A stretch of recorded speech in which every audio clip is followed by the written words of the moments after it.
Hello, hello. Another stream that I forget to engage the microphone. Yay. Something's not working properly. Check. Now we are free for the rest of the stream. Hello everyone. Welcome to a new stream, a new disaster stream. This is Mael Duin. I play puzzle video games. And similar. Today a few similar. One puzzle, one platformer. I feel it's not a puzzle.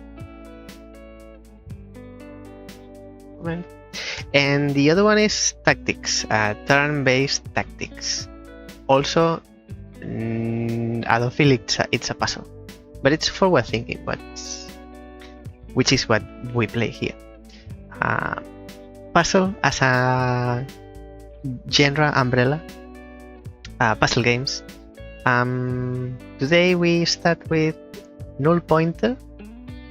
I believe that's how it's pronounced, although it's not how it's spelled. It's NULLPTR, but I think it's NULLPTR.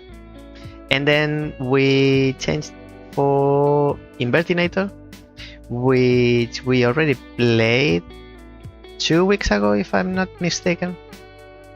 I'll tell you more when we play it.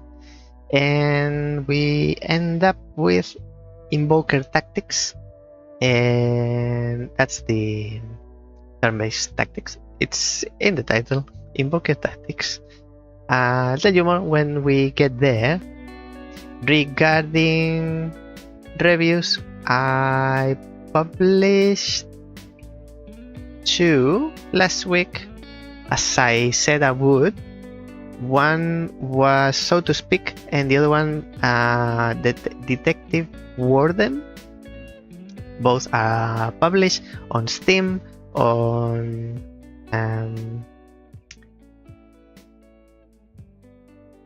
forgot the name of the website. Backlogged. Steam, on its games page. Backlog. It's on Blue Sky, Mastodon, Coffee, wherever I am, they are there.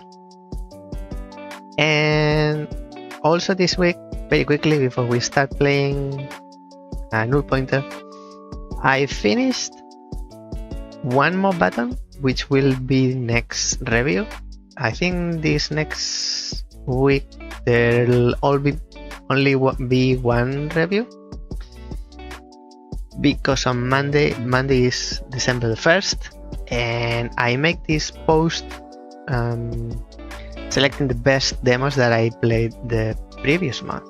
So because I'm making that post, and that post takes a lot of time, not a bit of time, half a day to make. It's not difficult, but it's a lot of gathering information from the developers and the game and links, and putting everything nicely together. It takes time. So review of one more button on Saturday, and the post is on Blue Sky only. So if you want to see those posts that I make every month, selecting the best demos that I played the previous month, you can follow me on Blue Sky. And what's my Blue Sky? Well, there's a link here that says all socials. You can find the link there because all my links are there. And what else? I also finished Rhombus, which I have enjoyed and I liked, and I got a bit entangled in the end, but it's good. It's good. I liked it. Maybe the music is the weakest point I found, but anyway. I'll tell you more when the review is ready.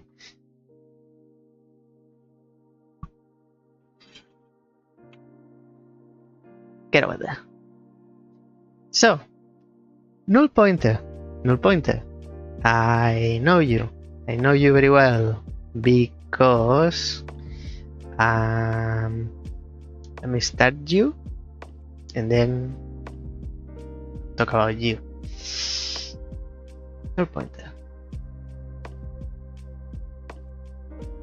And I just realized I forgot to remove the um, my bot, streamer bot is posting links for socials. I just realized I forgot to. I made the text a little bit smaller, as I said I would, but I didn't remove the blocking the streamer bot from posting on screen. It'll post on each chat, YouTube and Twitch, both, but I don't want it to be on screen because it's redundant, and I didn't do that as I said I would. Because if I'm not streaming, I don't think about streaming. I'm on with another mindset, like demo recording and reviewing games. I don't remember until I'm streaming, which is another. It's like another shoot. And this is no pointer. Game by Jefferson Silva. Thank you very much. Thank you for sharing your work with me. As thanks everyone that they share their work with me. I would like to start. Oh, enter. So I played Null Pointer a long time ago because I think it was like about a year ago. Actually, I'm curious to know, and I want to.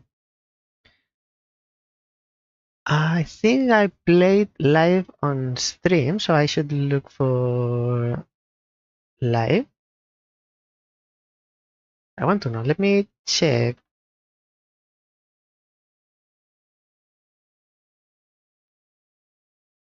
It wasn't a live stream. Maybe it was a demo. Then I should look on videos category. No, I played it. I know I played it.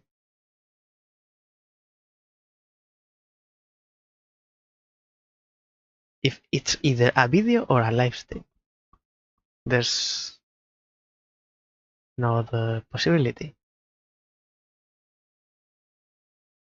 Maybe I'm looking with the wrong. It's not. It's not on videos. And it's not on live. I think it was live that I was playing, but now it appears the today's stream, which is not playlist, podcast, courses, promotion, collaboration. I don't think I played it off live, like just for me. I don't think I did.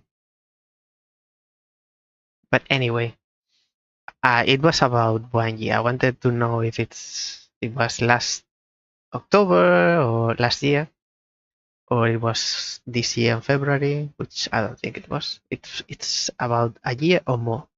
Because there was a demo. The demo was new, and it's been so long that I didn't forget about the game because I've seen it somewhere else, or the developer posting things, or I came across. I've seen it. But it's been a while that I need to remind myself about the mechanics, even if it's last week. I still need reminding about the mechanics. What I remember is that it's like a hacking minigame with puzzle mechanics, and you see there are like different colors, like red, green, white, yellow, and blue. So the story in this game is about corporations. I'm talking by memory. It's about some corporations, and each corporation is represented by one color, and then each of them they have like a mission, like an objective or a topic. I think the green one is about the environment, something like that. Like, oh, we are green, we are ecologic, and so regardless of that, that um, enterprise corporation representation, it's reflected onto the gameplay, or that's how I felt. So there are like 5 corporations, 5 ways of playing the game, and we can see. Start game options. Always check. I'm using the mouse, but the mouse doesn't work. Language, difficulty, intense, relax, intense. It's interesting naming. Full screen, yes. Music, sounds, scan lines, reset progress. Start. So this is blue. Actually, I think I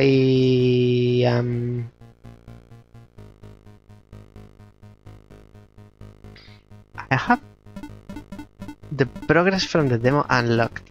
So I'm telling the truth. I'm not lying. What should I do? Because I want to show you, but I can't find my own video, so I don't think you'll find my video. What should I do?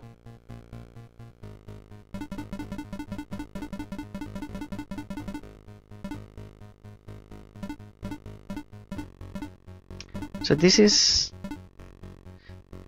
color white. It's Polaris, and then you can read about this company. Or maybe it's not a company, or not all are companies. Like Josai Security. This is about hacking security. Vital Labs. This is about green. Green is the world.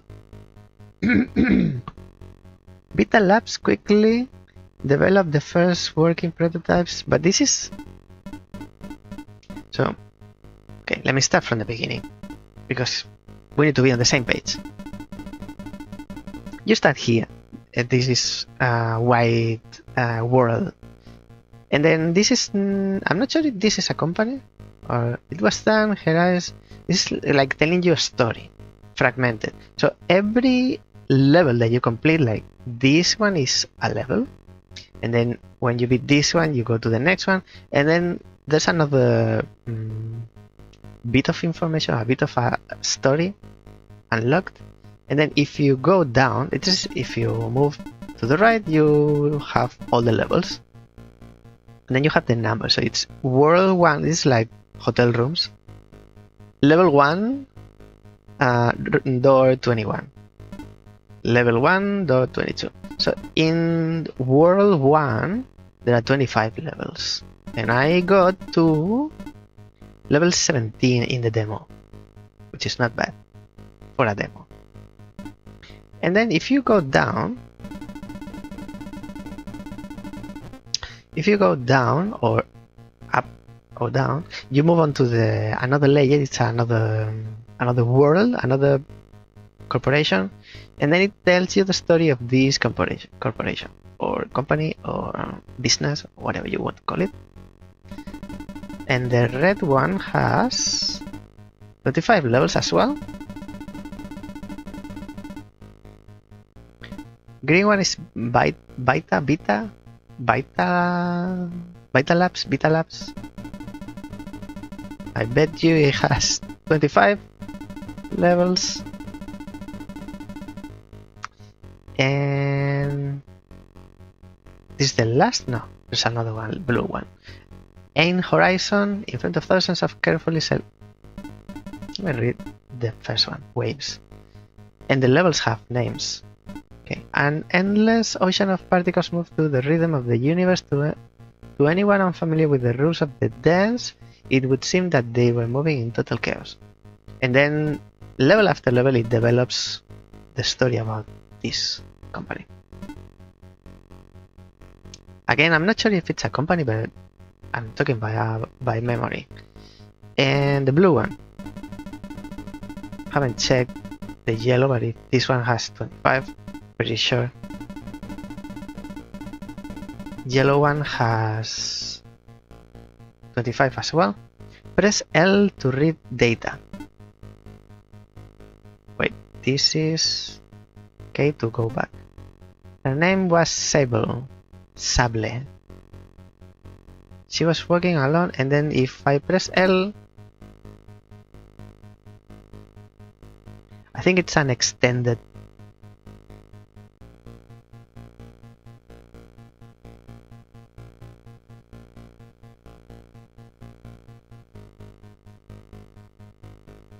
She entered an alley and stopped in front of a very wide door. She waited for the sensor to scan her retina and grant her access. The room was tiny with just enough room for an uncomfortable chair. She was tired of the rain that followed her into the room and wished it would stop. Immediately, her clothes dried and the rain stopped. It wasn't magic, but a filter that simulated rain, now turned off by her one-link neuronal implant. Sitting in the chair, she searched for a button under the seat that would make the room invisible to the rest of the world. When I was 7, she was walking along through the street. It doesn't have to do anything. And then this is an extended snippet. I'm not going to read today everything because there's a lot of reading. And the reading is interesting. If you play the game, it gives you a lot of insight about the backstory. I would like to show you the gameplay. I was thinking on resetting the progress, but I don't see the purpose. Why? Because we can actually go to the first level, and that's it. We don't need to remove progress and be forced to go through everything. So start in here, for example. You can start at any point. Like, I believe at the beginning of the game, if you play for the first time, it gives you access to the first level of each of the colors. So you can play one side of the story and then another side of the story. And all together give you the full picture, I believe. So we start with white 1. This is a port. And this is a database, which we don't have here. Break into the server through the port, find the database and steal all the data. Then go back to the port and disconnect. Let me engrave this into my memory. Break into the server through the port. Here. Find the database, which is this, and steal all the data. Then go back to the port to disconnect. Okay. So get in. We don't start the level already in. We need to get in because there's a timer running against us, and then we need to steal, like the thieves on the in the loop. Action J, connected. So I need to play with both hands on the keyboard.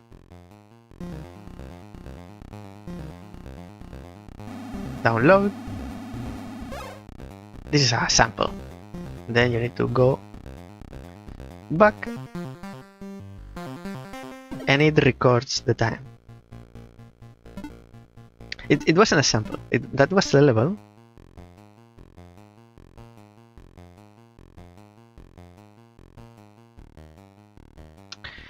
I just remembered another thing, but I won't tell you until it appears, because I'll be talking about something that you can't see. I remember there's something appearing here, that's why it's black, but it's not unlocked yet or not active. So this we should be looking at in here. The path you take inside the server determines your route. The longer the route, the longer the download time. We get in and then it's very quick. And then go to the other side and you see the route is much longer. It takes much longer to download. And out. The time starts to count once you are inside and you make your first move.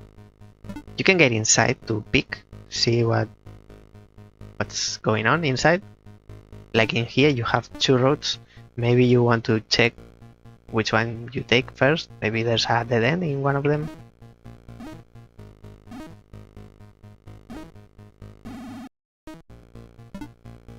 Number 3. The color of the port used to connect to the server determines your signature. Some resources can only be accessed when you have the corresponding signature. Get in with the red. Now we are in. We are inside. But the time is not running because we haven't moved. Now, to download the red data, we need to use the red port. Done. We can't steal the blue one because we need to access with the blue signature. That's how the game calls it. Can't even go out through the red port with a blue signature.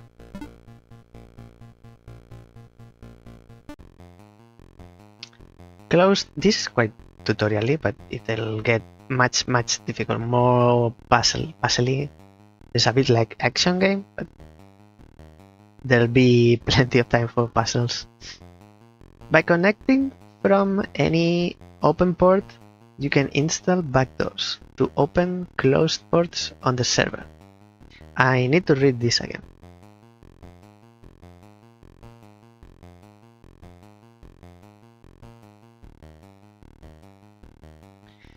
By connecting from any open port, you can install backdoors. This is a closed port. This is an open port, okay. You can install backdoors to open closed ports on the server. We are inside. That's a backdoor. Oh, from the inside. It's like the door is locked from one side. Okay, we go out from the yellow. So it's like the door is closed from the other side. So you get in from inside, you open the door, and then you can have the yellow signature. Interesting. Do not remain connected for more than 20 seconds. Watch the trace monitor and disconnect when necessary to reset the tracing. And the timer is up there.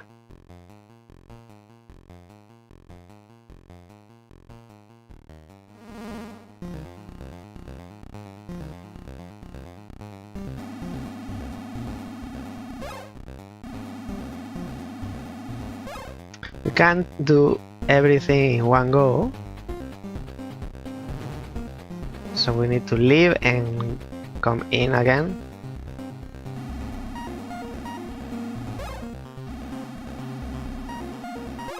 There's plenty of time to do one side, but not both.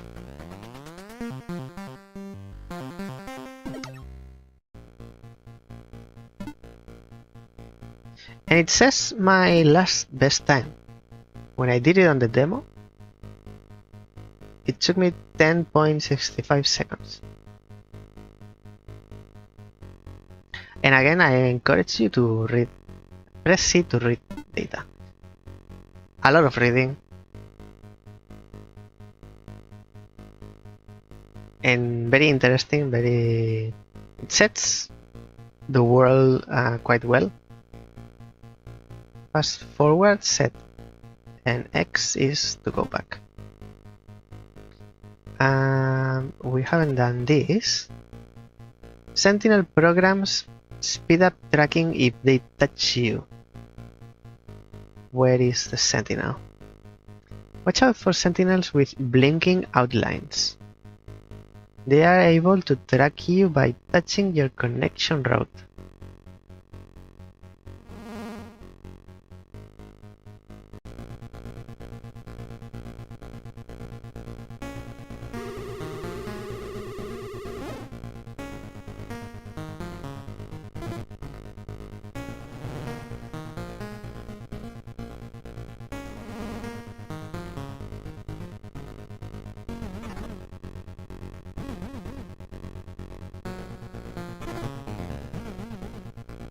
But I'm not downloading this. Trail detected. Oni. -2 seconds. I got something wrong there. So we can get in through the red or through the red. And then or the white. and this door is locked. If we get in, what we find is that we can open this. Okay, so if we get in through the red or this red, we are forced to cross the path of the sentinel. This kind of V shape, it's a sentinel. If we access through the red door, we cross the path of the sentinel, and then in short, that's bad. The server is here, which is the one we need to hack. So instead of getting in through the red, which is necessary to download the red data, we get in through the white, which is it doesn't allow us to get the red data to open this red door, which is closed from the inside. And then we retrace back without the sentinels noticing, and we open the door.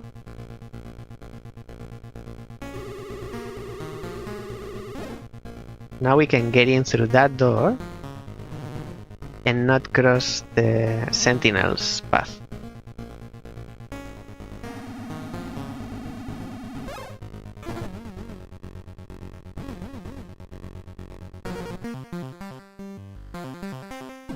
I did much better last time.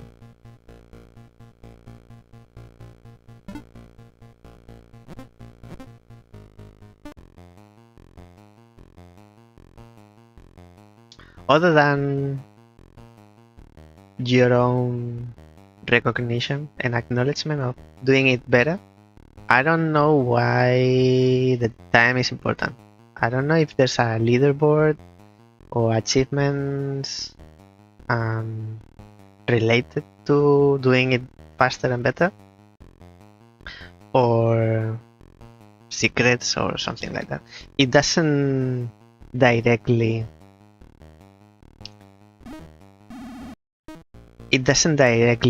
tell you, oh, because you need to beat this time, like let's say 10 seconds. If you do it in less than 10 seconds, I'll give you a star. And when you have 20 stars, you get a candy, something like that. This is what I was telling you, these messages. So there's no direct feedback regarding that. So I don't know what the time is for, other than, oh, I did it better. H help. Oh, and then if I point to something, it will tell me something else, an explanation. L reset the level. K is exit, J is action. And WASD. Security lock. And blocking node. Hack a security lock to open blocking nodes with the corresponding column. So this one, if I hack into this one, it opens these doors. This is like a block, but it's controlled by this. Let's have a look inside. Let's have a peek. So if we go here, which currently it's only available through this door, we get to this security lock, and then that opens this block, which is necessary to access the blue information, blue server, through the blue door. So to connect the blue door or blue port with the blue server, we need to open the lock, the block. Lock, block, node, port. It's everything very similar. So we get in through here, hacking this, and we need to open the door from inside, get out, get in through the blue, hack the server, and get out.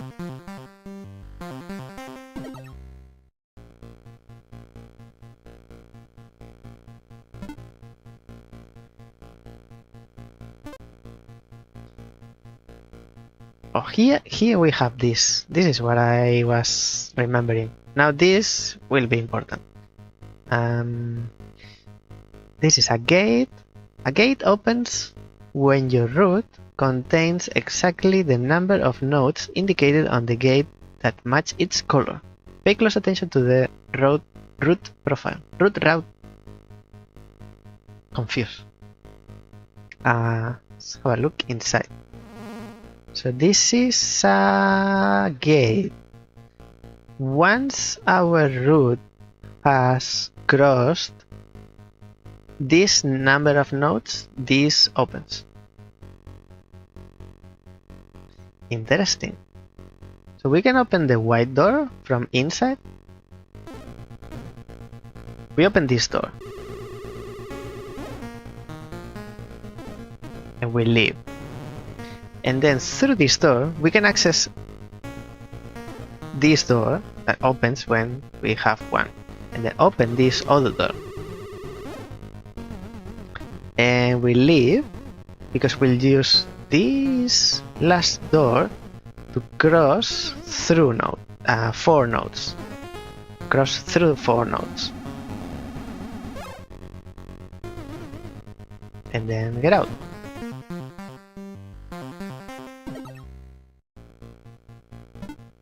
Okay.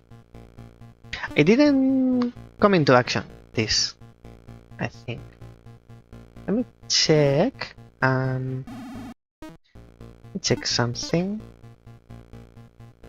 Because I was paying attention to the left, not to the right.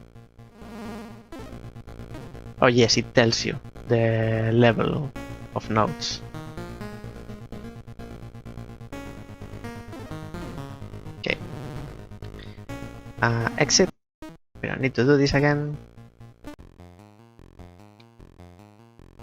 And then there's this last bit. So this tells you how many nodes of each color in. If you don't want, because this is a fast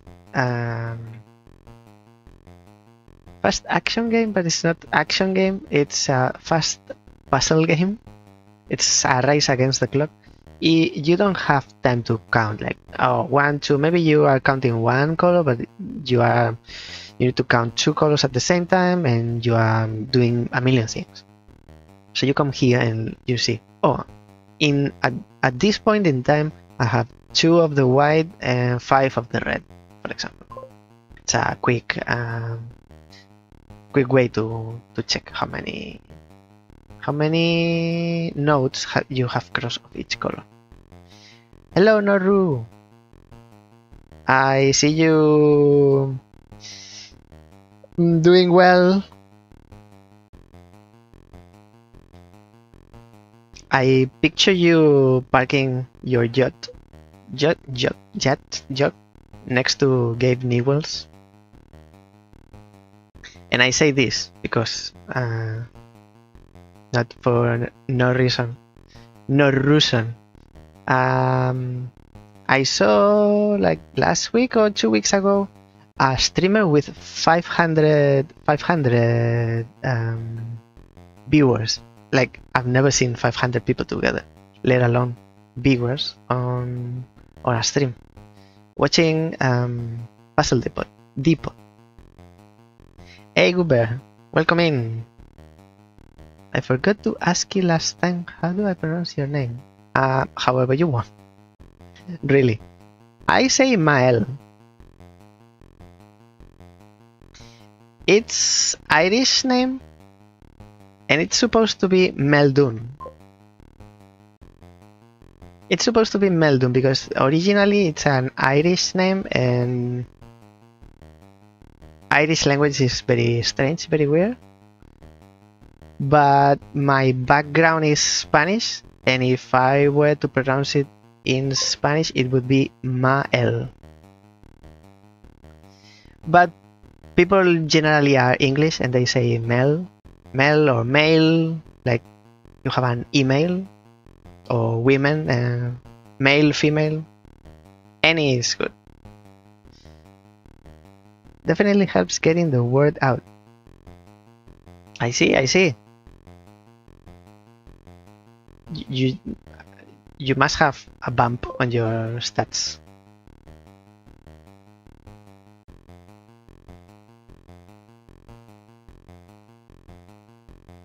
Mael.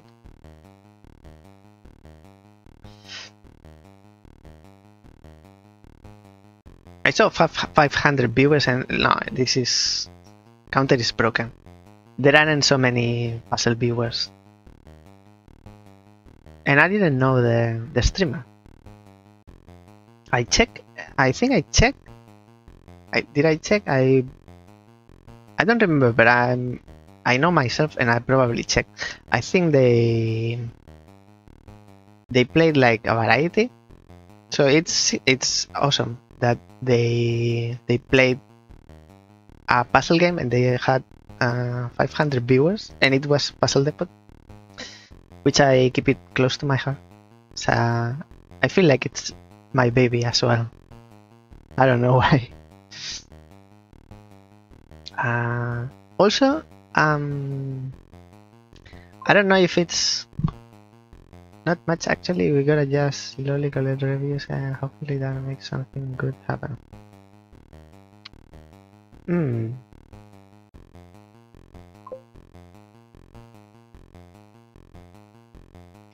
Puzzle Depot. We have just when you came in, Noru, who is the developer of Puzzle Depot, both came in at the same time.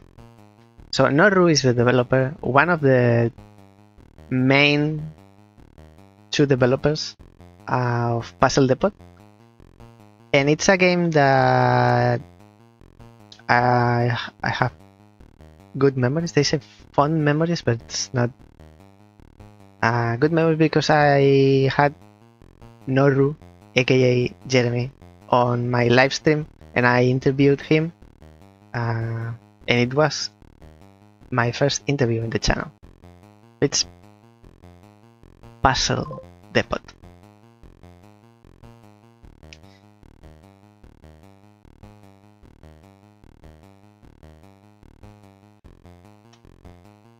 Let me do this very quickly.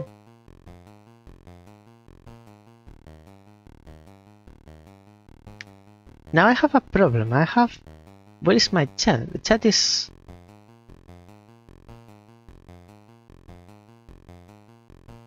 in the actual Twitch window. So this is the game. I recommend you to check the game when you feel you have time to play another game, because I know you play Blueprints and Balatro, and those games take a lot of time. I recommend you to, when you have time to play, because when you see the game you're going to want to play it and you'll put the other two aside. I hope I get to see someone beat it at some point.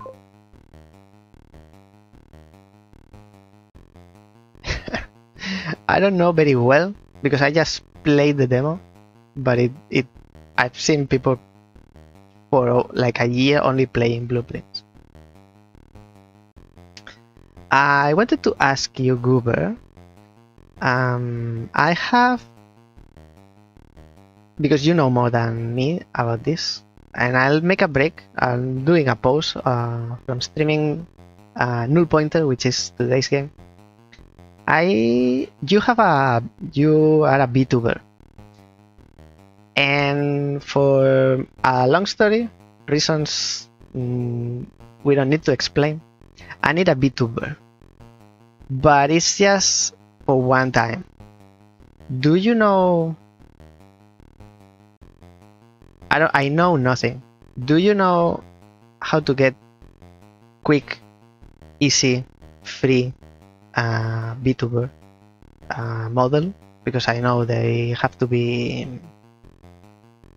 they have special requirements. It's not like a picture. They need to be rigged or something like that. Like they need to move, but I'm not sure how it works. I know nothing.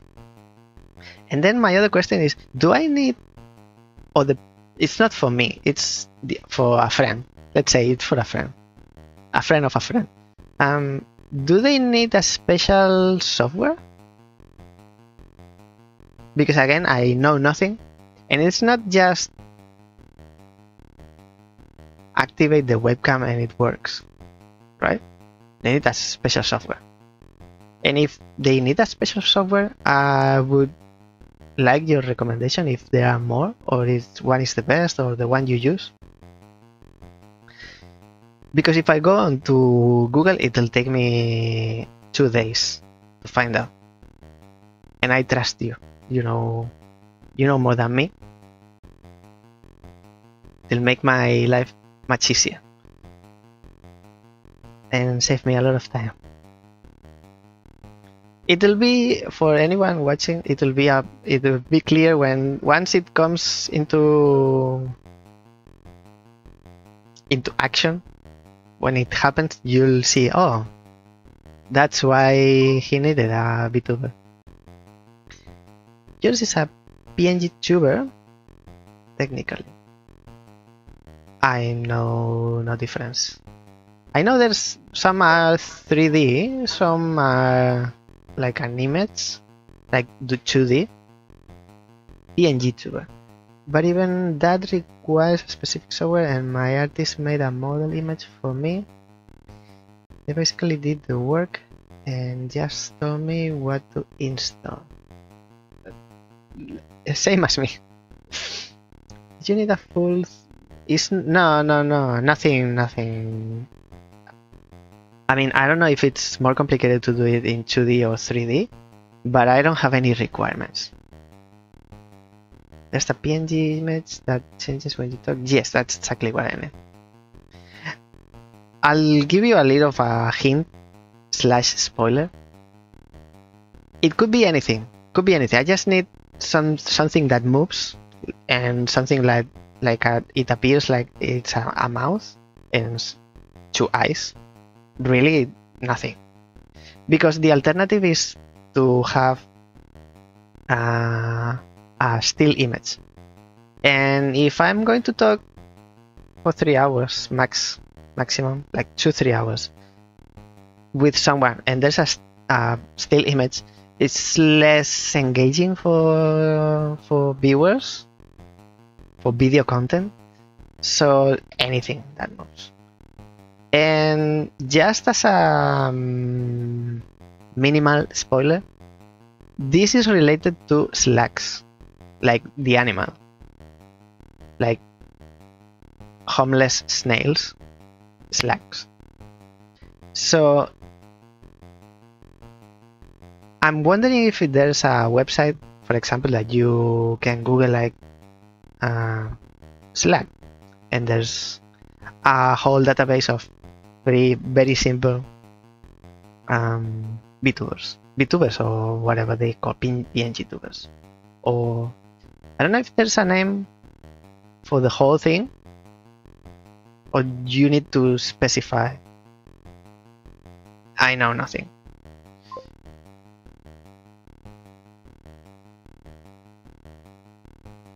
What is that?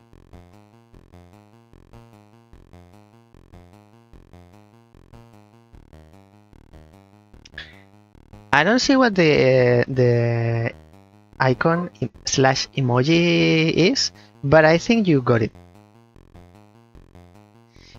If this is a case of if you know, you know, I think you are correct. Noru. I think you are correct. There is a Balatro streamer who has one that's quite simple, but there is an idle image, and then the mouth opens when he talks, and the image shakes. Something like that.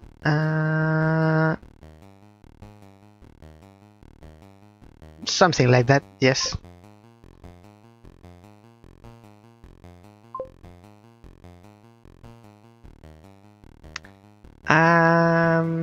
I unfortunately have the links blocked. So if you tell me their username, I'll check it out. Because in the beginning, when I started streaming, I had a lot of I had a lot of these people selling viewers, and I had to block the links. Vagabond Balatro. Okay, I'll check it out. Even if it's off live, I can see the model. And so what should I do, or where should I go? Like it's a website or that I can go and check? I mean, probably if I Google it, there are a ton of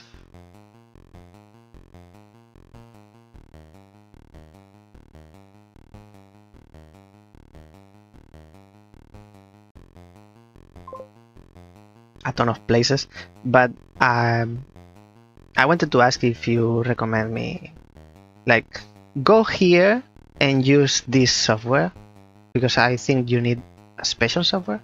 Did you say which one's the software you use? Not sure where to find an image sadly, but if you had an idle image and talking image, you could then set something up in OBS. Really? Like I can tell OBS to detect when there's sound, and then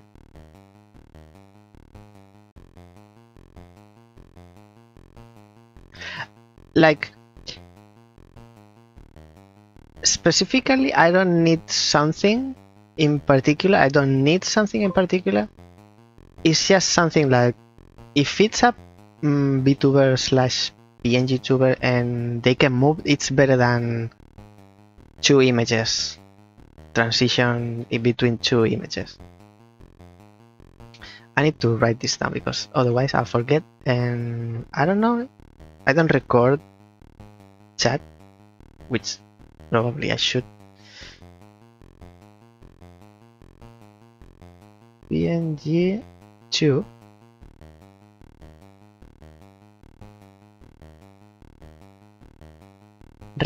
Remix.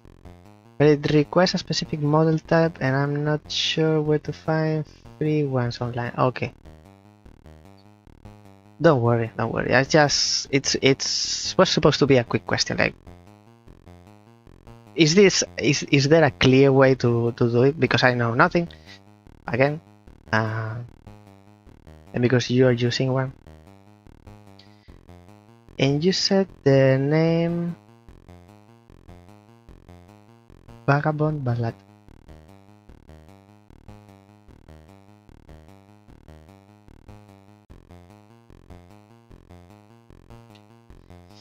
I didn't want it to be spoiler, but I think Jeremy / Noru knows. Noru knows what's cooking. Going back to NULLPTR. Where were we? Oh yes, the number. Oh, I forgot the name. No, Gates. OBS has a source option for image reaction, which allows you to set an image when silent and image when... interesting. I didn't know that. Then you need to also set an audio source in it. Yes, which might be your microphone, Discord, or whatever. Yeah. OBS. I've been fighting with OBS for 2 years, and I feel confident saying that I know a little bit about OBS. I know 10% of everything that it does, but the 10% that I use, I know it very well. The stack memory allows you to store that data from colored nodes and then place it whenever it is needed. I don't remember this.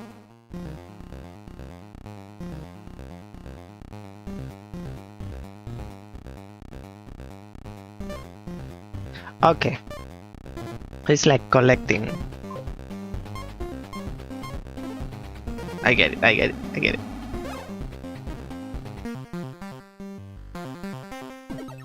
And And just if you're wondering, you place them in the inverted order that you collect them.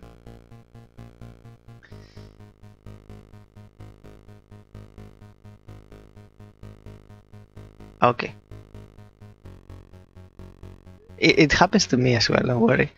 I have so many plugins installed, and I've been using them for so long that when OBS is updated and then they become incompatible, I realized that they weren't part of base OBS.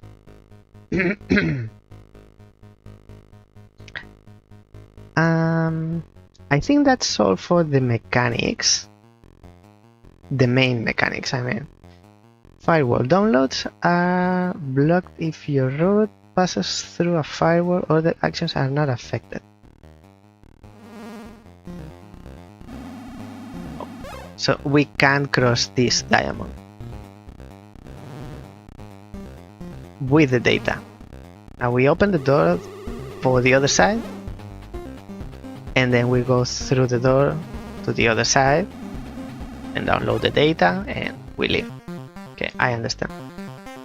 For the main panels, I think they are all unlocked now. So we've done 10 levels of the white. Okay, I would like to show you the other colors. At least we have about 40 minutes. This is up to 7. This is up to 7. 7 and 7. Okay, let's have a look at few. I think these all levels I'm playing now, they are in the demo. If the demo is still available, they were in the demo. This one doesn't have all the panels. Interesting, and there is no instruction. But the mechanics are the same. So we open this red door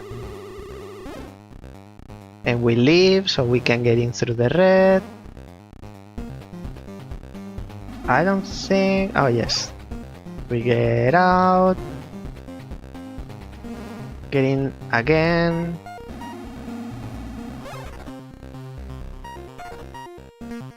I could have done it better if I had followed the sentinel.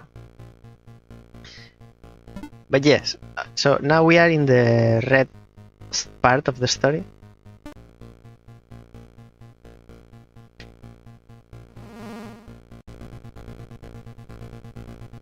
This is blocked. We need to cross this, but they are blocked as well. They are blocked as well. So first we need to open these doors. I wonder if you can interact with the white elements even if you are you have a colored signature. Sorry I couldn't give better info. I just follow guides my artist gave, so I don't know a lot. Oh, okay.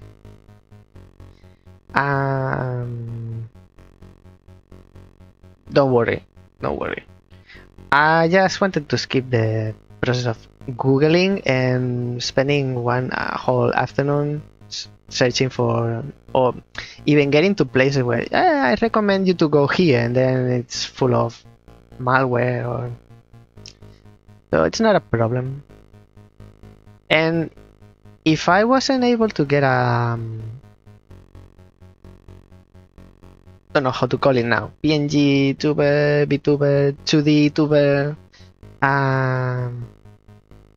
there was someone told me another name, Animu, because they are like kind of manga in playing with the word anime.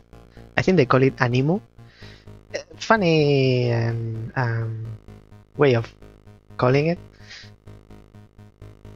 If I wasn't able to get one, I talked to this other person, a friend of a friend of a friend, whoever. No spoilers. They were happy to having a still image, but I'm not happy because I want something more dynamic. entertaining. I don't know proper word. If we open the white door, what happens? Nothing happens.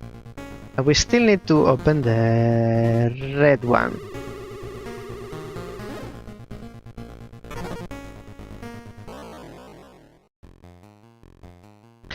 I don't run out of time, but because the sentinels are crossing my path, that's adding time, which makes it go over the 20.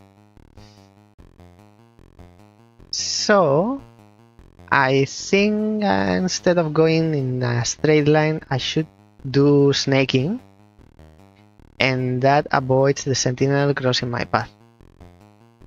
Let's check. I can't because it's blocked. I can't snake.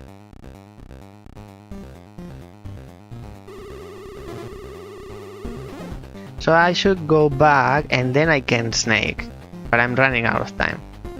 Oh, I don't have to leave, completely leave. I didn't know that. Now I can hijack this and leave without being detected. Okay. Me understand. Let's do 5 of each color maybe. This has all the panels. So if you record some notes for later use, or in other words, if you want to replace them, like get them from one place to have them on another place, not replace as in swap, but move them, you record 1, 2, and 3. And when you use them, you use them in inverted order. So you first place back number 3, and then number 2, and then number 1. It's important to know. This has sentinels, and it has a blue area. So I'm going to be detected, yes or yes.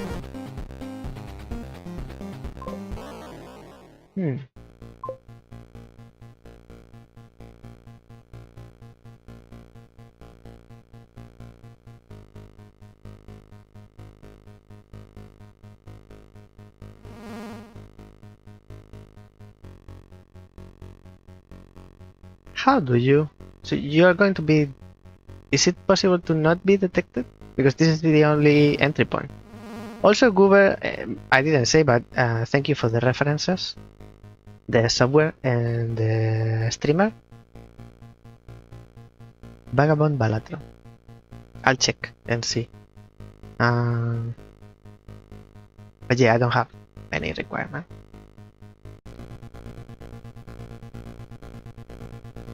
I shouldn't have moved. Oh, the time is counting anyway.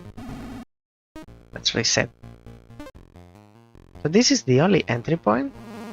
Once you are in here, and before moving, we can have a look at the level. And we need 2. I'm not sure I understand. We need 2 red nodes. And the sentinel is touching the server.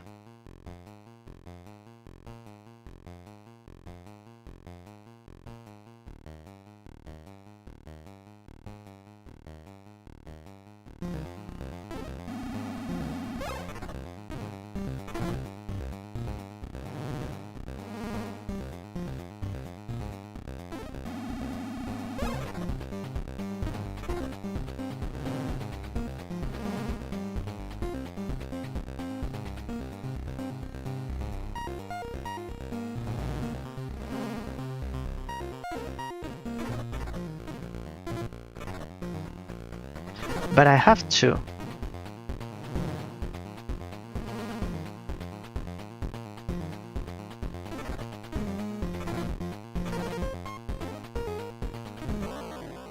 Oh, the square one counts as 1 red.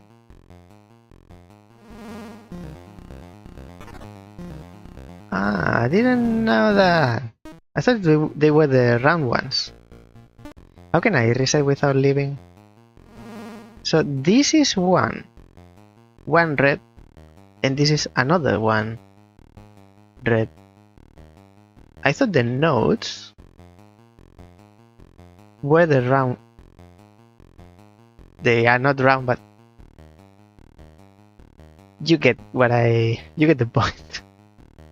So by the time you get to here, you have 3 in red. Oh, I can replace them. I can replace them. So now I'm not detected. You see, I was missing something. No.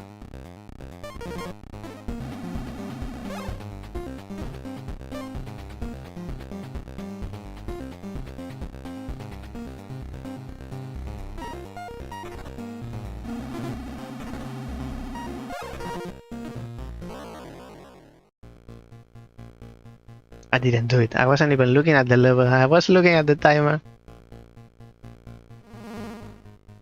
Okay, so now I know how to deal with these two. Because I can move this red square and I put it into here, so I cut the path. Now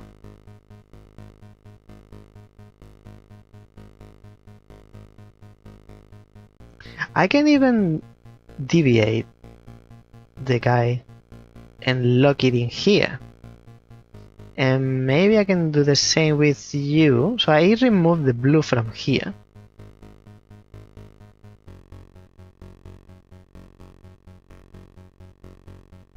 Like this.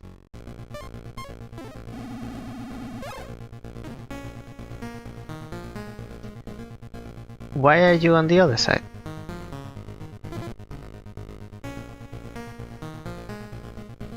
L is reset.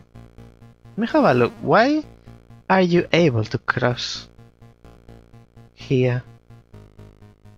Oh, because I have 2 red nodes on my account, so the door opens. And the door opens for you, and I lock you in.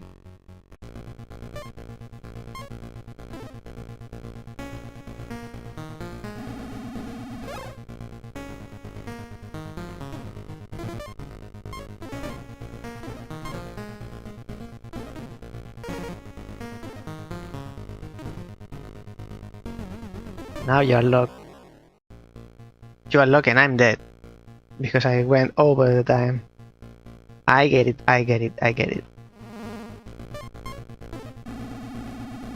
I get you. No. Right. I'm looking at one side and I'm moving on the other side. I don't know what I'm doing while I move because I'm looking to the side where I'm not. Get in. Get this information.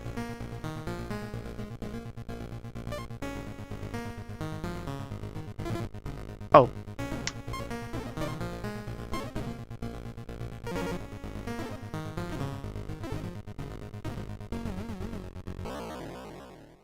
It takes me too much time. I have enough already knowing what I'm doing that I have to pay attention what the others are doing. So I'll focus on you.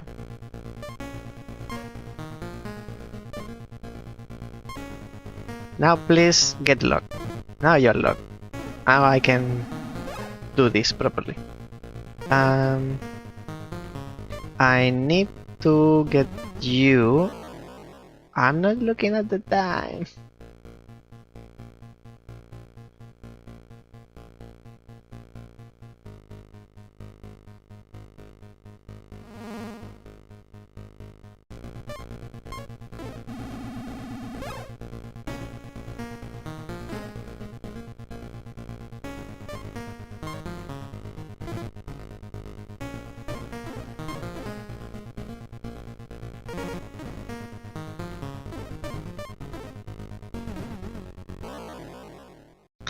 It's not enough with going to the exit. You need to undo all your path. Good to know. Oh, me restart. Too fast.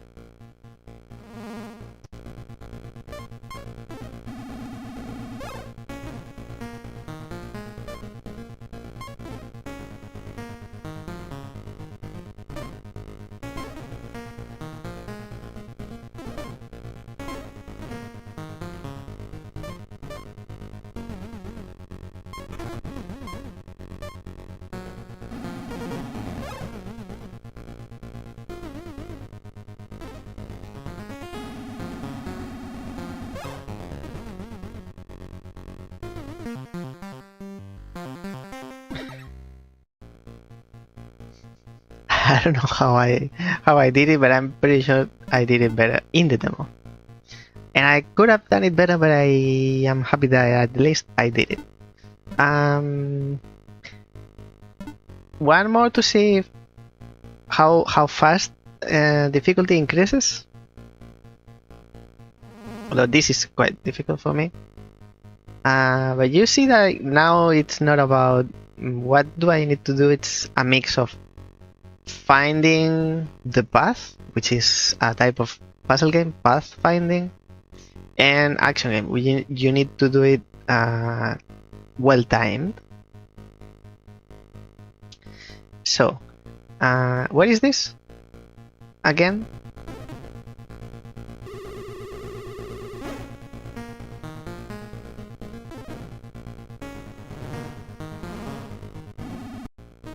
Are you the thing? No, you're not the one that unlocks.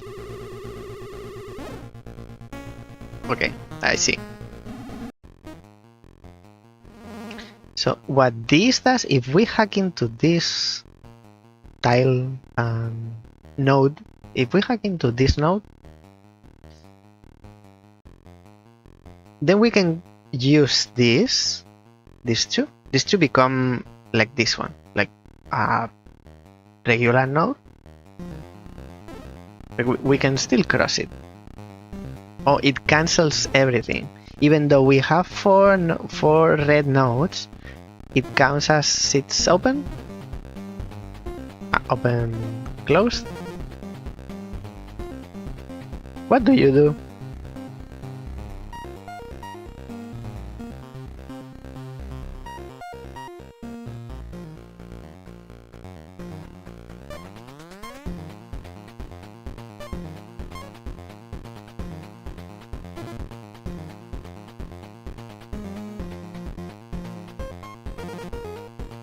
Oh, now I realize. Okay, so the ones that I can grab and collect are the square ones, not the round ones. Although both count same for the node counter, both count the same. But the ones that I can move and place somewhere else are the square ones, same shape as the stack memory. So when I hack into this cross node, these crosses become squares. So when I get to... So I need to hack into the cross to open the path here, so that I can hack into the security node and open the block. I'm amazed that I'm still remembering all this language. And then we can access the door, but we need 4. We have, if we go in a straight line to the door, we have 3. 2 square, 1 round. So we need to replace.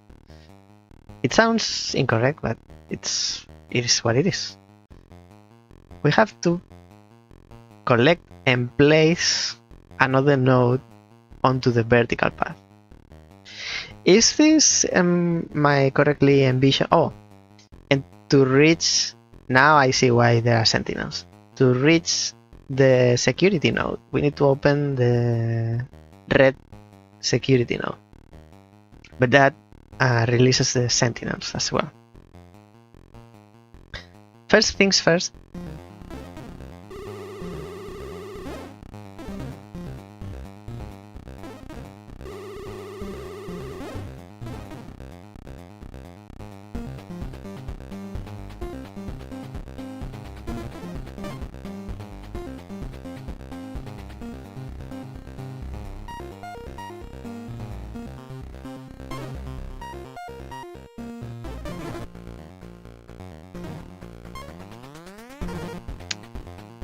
I didn't see it. So the two sentinels move symmetrically. I wanted to lock them on one side, so you cut the path of one.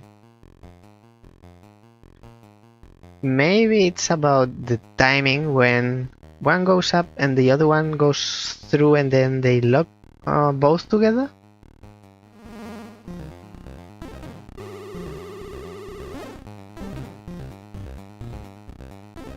And then open.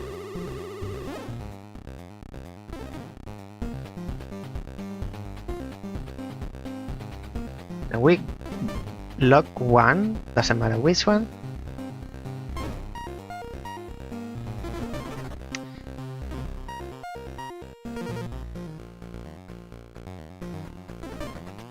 Both are locked. Okay. But I got my path crossed the sentinel at least once.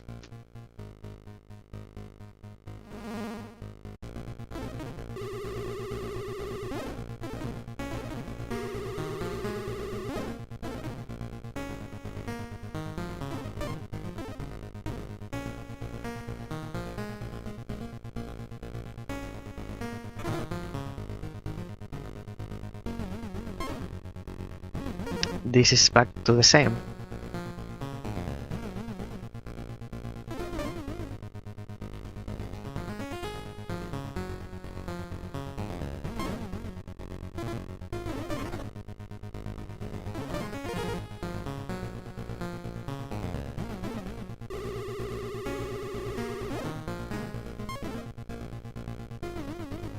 We need to open both.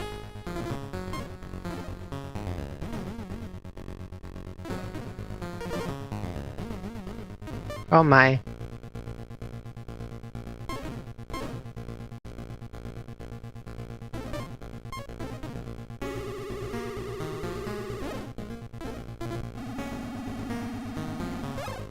I'm looking on both sides.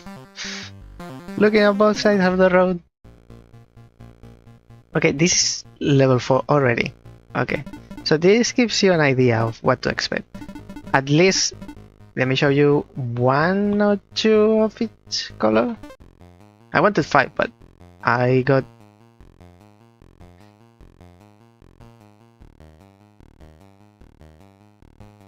no explanation. Now I wonder if we had continued the white path, if there were more explanations. If I don't understand something like this cross, maybe it's they show you, or the game shows you what it does in the white path, so you're supposed to do one by one. We get in, let's see what's inside. Here the node, the data is here. We need to open the door with the security, which is locked by the white security, and with the green door.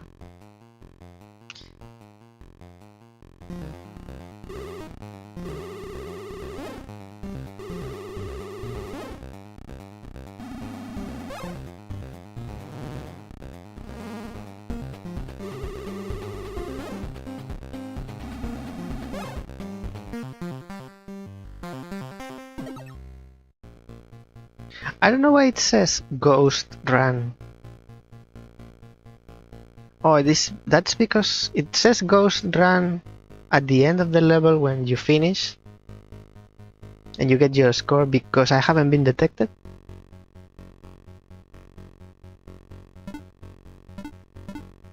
Is that why I have a ghost?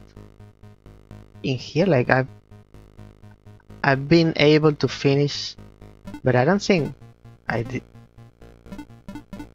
that for all of them. Actually, we can check, maybe since we are in the green area, let's do hack other servers to obtain access. Hack other servers.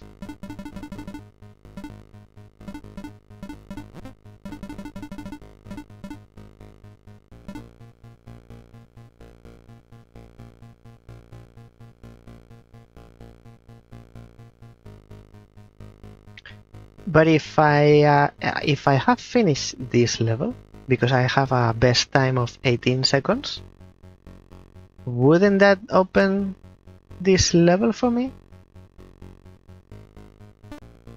Let's check. Bridge. So this is level 17 and it's still showing you things. To cross a bridge, the leftmost node of the stack memory must match its color. Leftmost, that's the last that you collect, must match its color. Pay attention to the order of the nodes in memory. So the last one we collect, if we collect the red, that's the leftmost right now.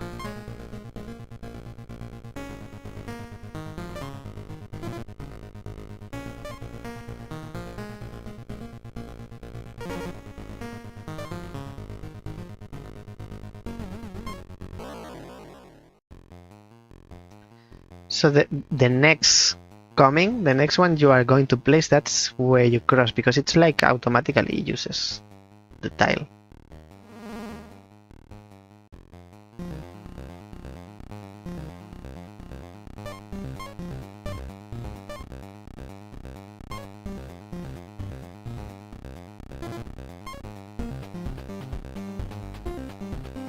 So we need to get them in the order, in the inverted order, like blue, green, red. And then they are used in that order.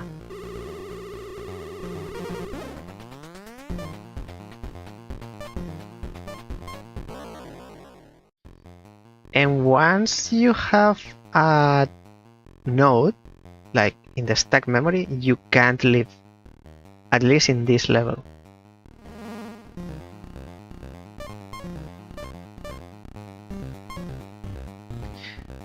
So it's blue, green, red. You see this is locked.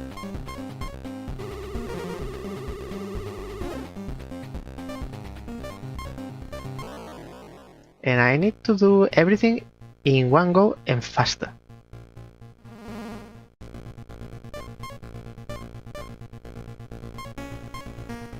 Blue, green, red.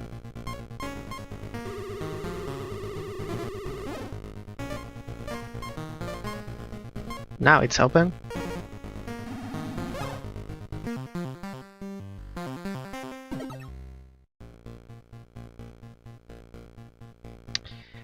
This I don't understand. Because I remember this level, playing this level, but this doesn't open.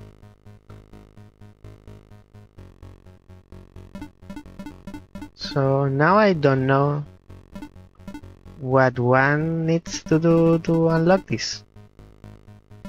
And it's the same. Hack other servers to obtain access. This has best time. And I'm not playing the demo.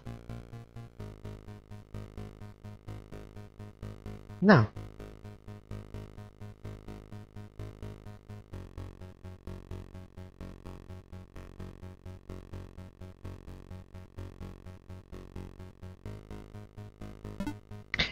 All these levels have best time because I already finished them. How do you unlock this?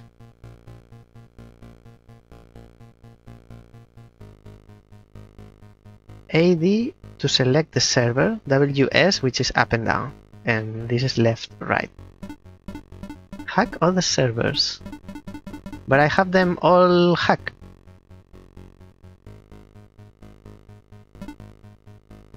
%28 hacked in these many seconds, like the total amount.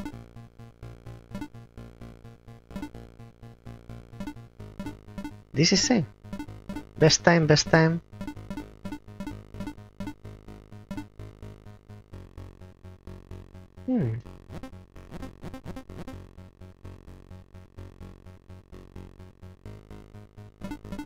I don't know what's going on. Maybe I should reset. Now I don't have time to do it. It's about 10 more minutes of null pointer. We've seen green ones. At least let me show you yellow and blue. We get in. So you see, this is not about sentinels. Maybe they come later, but it's mainly like maybe the red ones. The red megacorporation is playing with sentinels. This is playing with long trails, and it's only about doing things fast.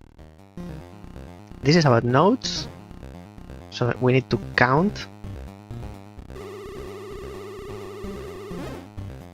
So it's the same game, but play style is different.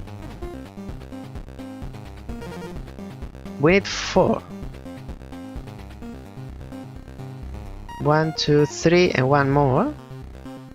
Or 1, 2, 3, one more. And you can loop. You can repeat the path.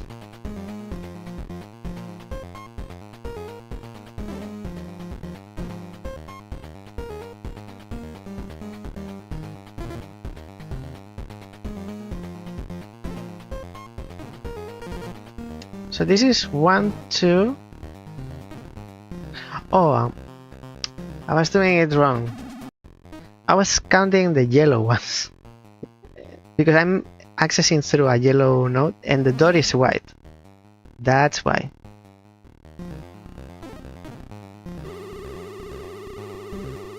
So it's 4, but white.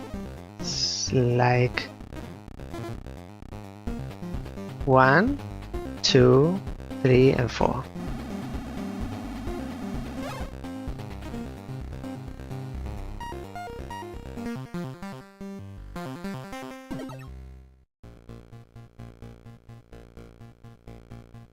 So yellow ones, check the second one. It's about finding the route and counting nodes because it's all about doors. There are no sentinels, there are no security things. So there's a door here we need to open, but both are yellow. Oh, but the number you are going to cross is going to be different. I see. 1, 2, and 3.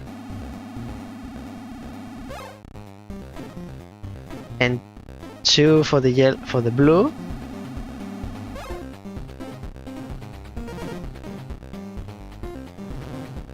Forgot to open the door.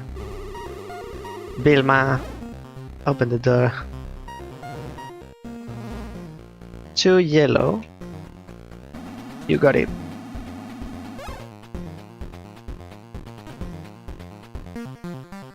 Done. So this is the yellow world. And blue, let's see what blue is about. A rainy day.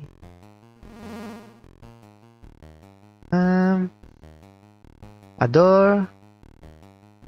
Security terminals for you.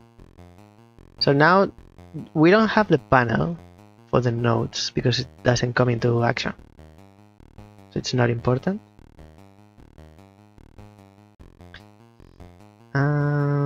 So let's hack you. We can't because we don't have the blue signature.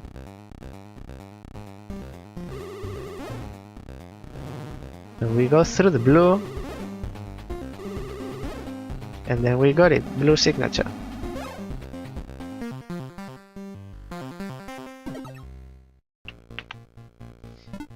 One more. So this is about signatures. This one has doors as well. So through you we have the one. With the one we get the second one. With the second we get the third. But we need to get in from here.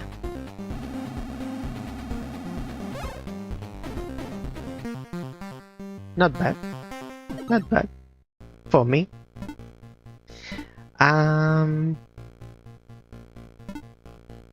So this is the blue, this is the yellow, green and red.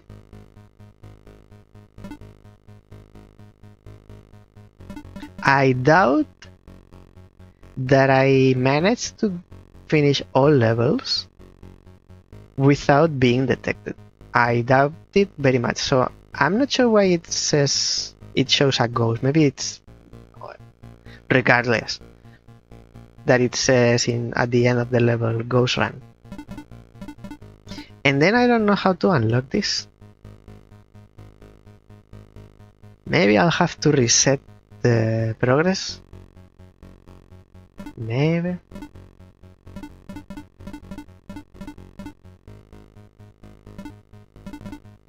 Last one I did is 10. Yes. Say one more or two. Firewalls block the passage if the memory contains a node of the same color as the firewall.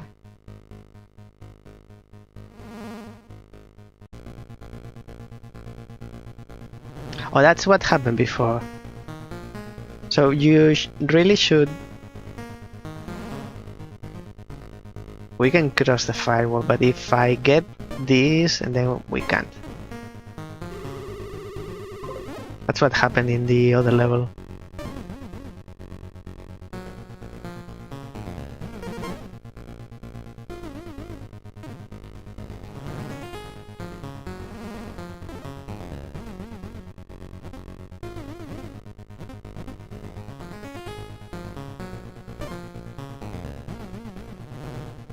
We can extract nodes. We can get nodes, go outside and get in from another place. And this is the cross. You see, the white part is where they tell you everything. Data access node, private node. Hack a data access node to obtain private node manipulation privilege of the corresponding color. If I had known you before.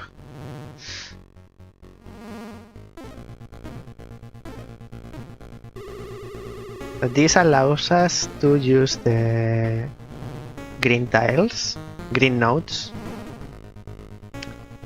And then I need one white.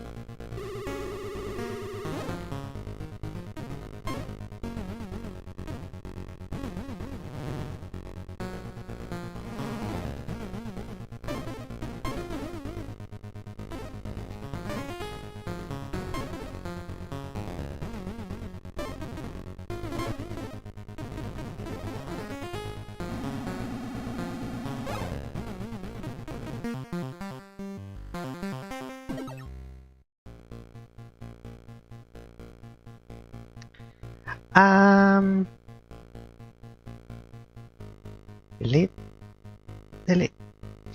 I think we can come back to null pointer another day once or if I figure out how to unlock the rest of the levels.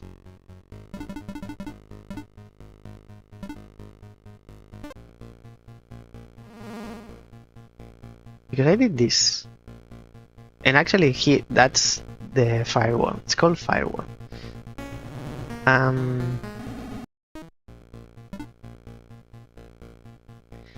In the demo, I wasn't surprised because at some point they need to block you the progress so you don't play the whole game, obviously.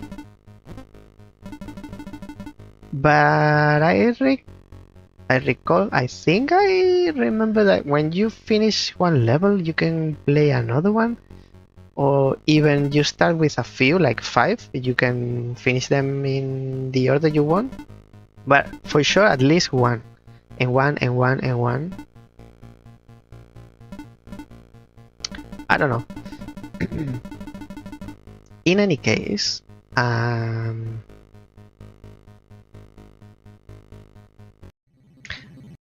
this was null pointer for you, and I feel I should. I have I owe Jefferson another showcase, streaming another day of null pointer, maybe, probably, because I took a chunk of the time for the VTuber thing.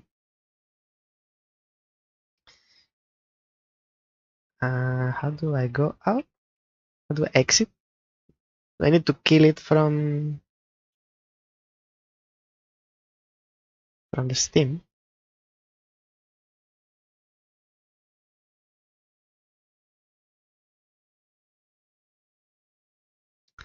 And so we have one. This is halfway through the stream, 1 hour and a half. We have another hour and a half for 2 games, which is not normal, but it's going to be quicker to show you because of reasons. Now, these 2 games are not puzzle games, but they are a little bit more thinky than normal. So Invertinator and Invoker Tactics. Will start with Invertinator, which we have already seen on the channel.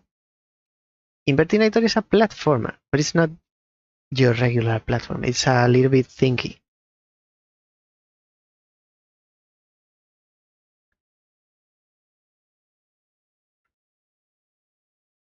You not only have to go from A to B, but you have to find the path of how to. So you have to figure it out. And once you do, again, another game that you have to race against the clock. There is a timer, and then game records your score.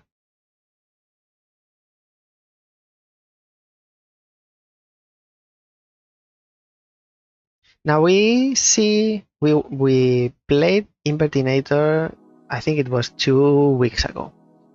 And I got a bitter taste because we got to a point where we couldn't continue. And before I could reach the developer reached out to me and said, yes, there was an error on the level and now it's fixed. So I decided that at least to don't have, at least on my part, don't have that bad impression. It's a duty of me to show you again the game and see properly, like there can be an error, but it's fixed. We can continue. It's not a problem. So the game is not broken. That's what I mean. Yes, we go play, and then we ended up in level 29. Do I remember how many levels in total? Like 50 probably, maybe. I don't know why I think that. Was it on the achievements that it said? Okay, and if this is the first time that you see Invertinator, then very quickly I'll show you level 1. That explains very well what you need to do. So you are in the clear or the white area, and then you have 2 actions. You can't, it's a platformer, but you can't jump. You can, if I remember correctly, so with space, you change gravity within the same space that you are. And the other button was which one?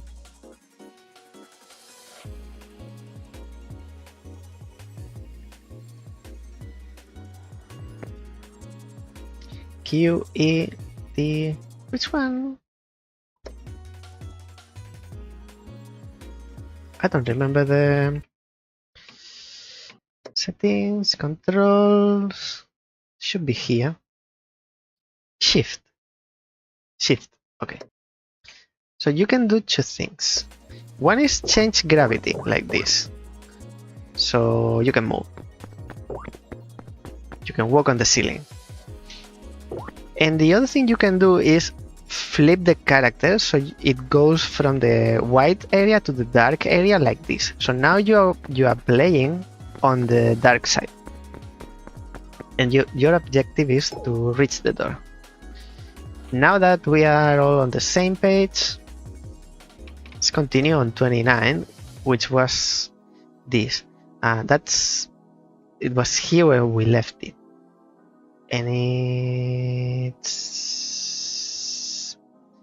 so let me see if I remember what's different. You go here and here, and then you are here, and then you can,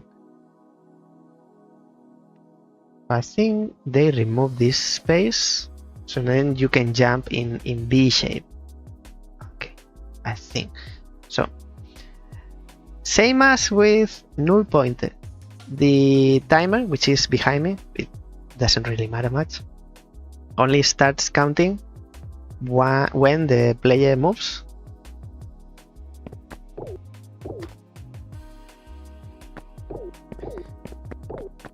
So we are here and change gravity. I don't want to get spiked. This thing, they are spikes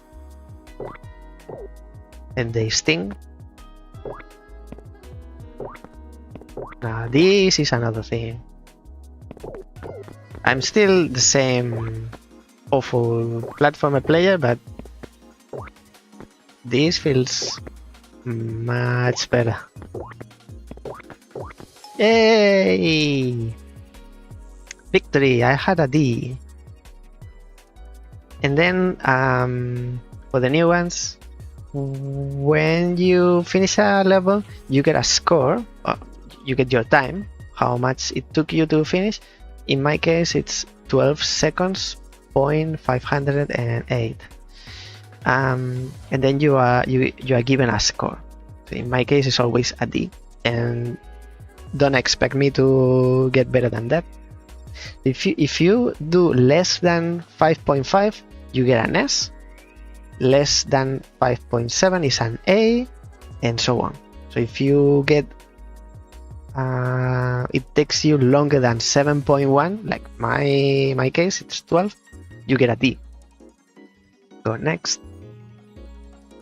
And really, this was all. This is all I wanted to show you, that we couldn't continue for some reason. This was the reason. Now we can continue. The game is not broken. The game is cool. It's okay. And there's no major reason not to play it. I can't shift? Why? I can't shift in here, but I can shift in here. Oh, I can. Oh, now I can. No, too fast.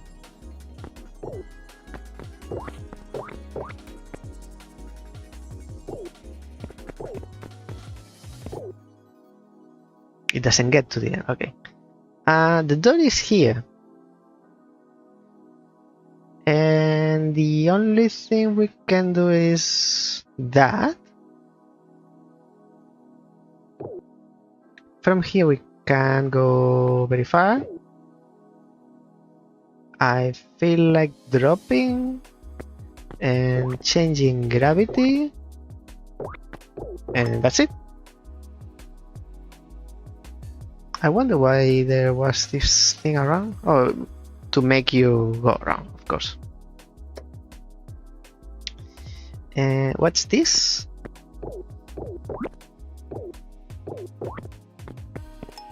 What is that?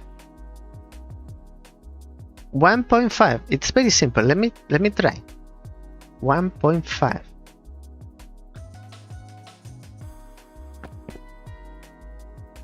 So you need that to leave the level.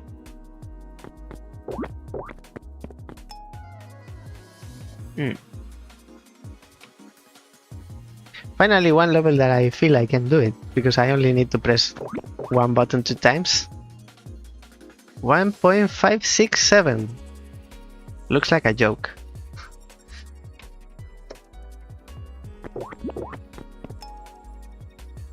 And that's it. I got an S. I'm free. I can go to sleep today.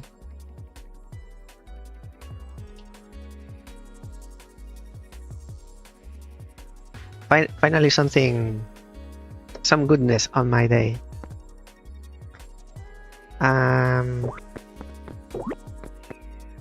Oh, flip.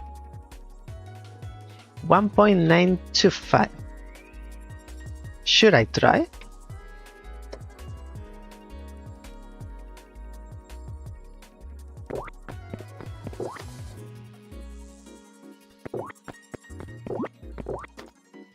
Wrong buttons. How much is that? 2. It really is very on the limit. I got another S. Can't believe I'm on fire today. The later levels are easier than the first levels.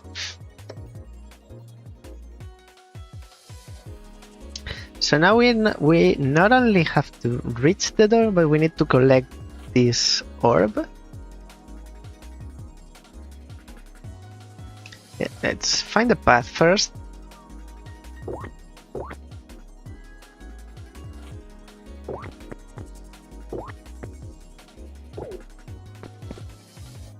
Maybe? Got the orb?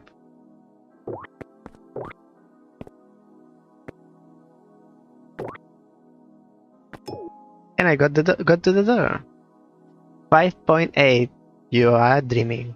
You are dreaming in colors. 5.8. Well, if it's 5.8, it's because you can do it in 5.7. How? I don't know. But I'm sure, I'm 120% sure someone will find out. The orb is up there. So now we don't look at the door. First is the orb.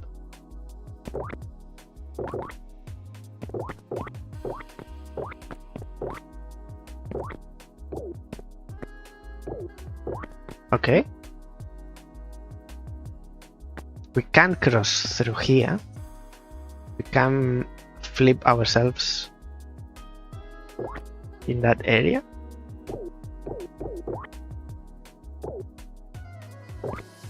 The door is up there. Oh, I wanted to. Damn it.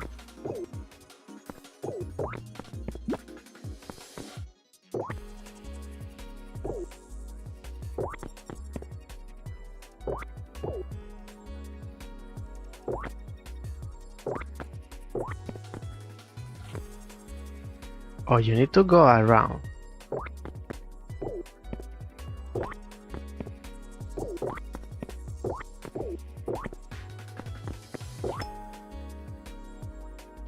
So the point of the game is not really finding the way to the door or to the exit, to the final. It's more about doing things fast and finding the best route. It's not one. Maybe there's more than one solution, but maybe the route that you are taking to finish the level is not the fastest. And you really need the fastest to get an S. So that's really the challenge. 35. Now I'm playing relaxed because I'm not competitive.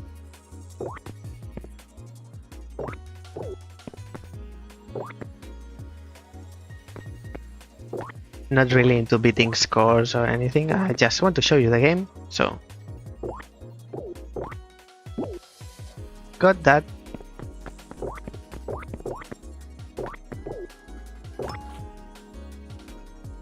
It's not really a challenge to get to the door.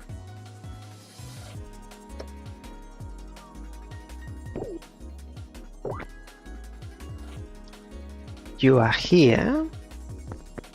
We go this way. Always the run button.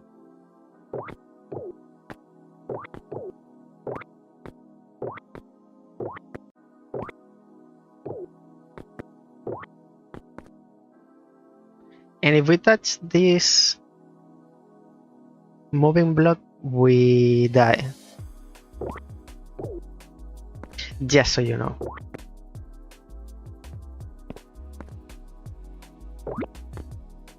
Got that.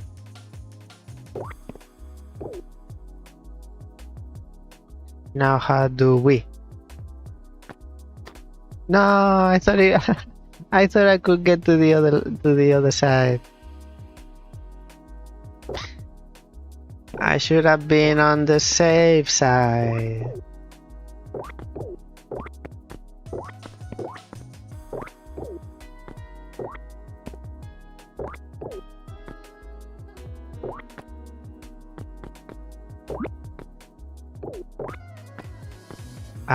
Now here, and then extra step.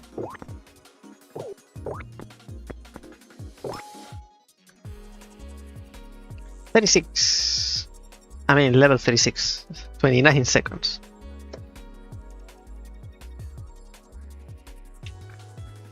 I would do better if I could play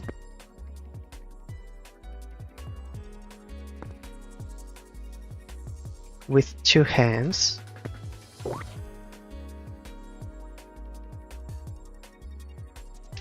Wait, what? Let me restart. How do we die if we touch this? Or maybe not. Maybe I'm wrong. So I was wrong. Or maybe it wasn't the same block.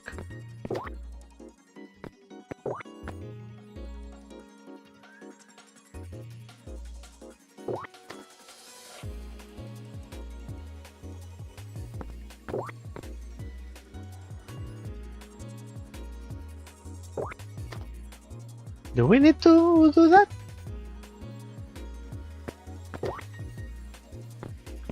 That angle move? Oh my goodness. Oh my goodness me.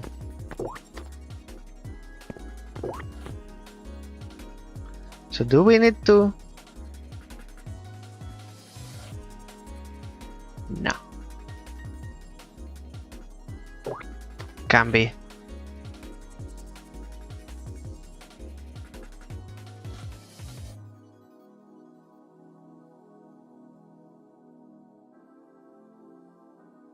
No, I think we need to jump onto the block and then move here. It's tricky.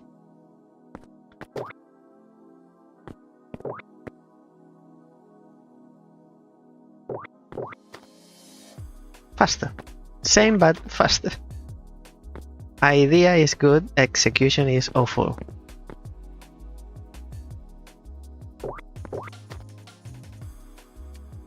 Now I'm starting to doubt that that's the way.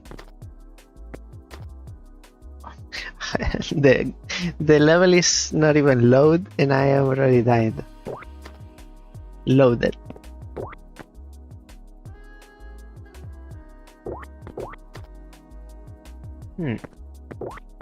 Seriously doubting it.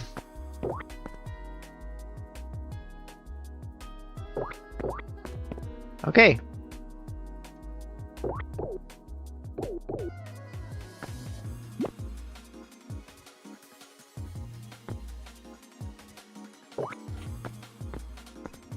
All right.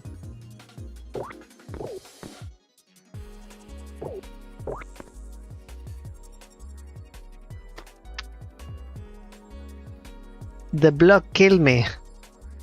Death by block. Death by block.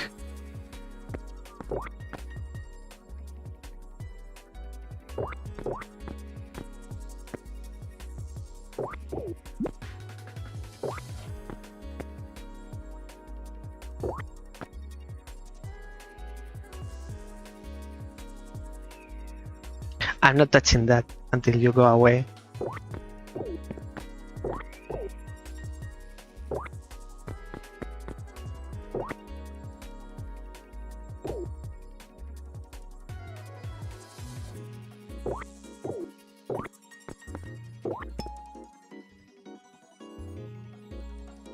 Jamie.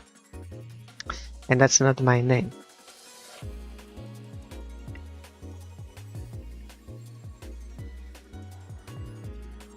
Jamie. Jamie Oliver.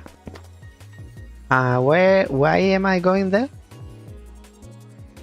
So we'll get the, oh, it's a double S. And then go around. And then go around again. So we need to get to here.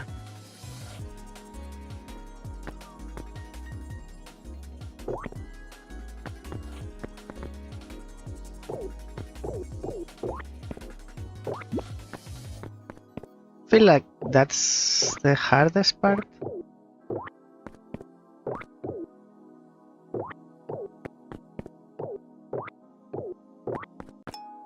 That double S was the hardest part. 38, let's get to 40, so we have 30 minutes, no, 1 hour of Invoker tactics. I don't think it needs 1 hour, but maybe it takes me more.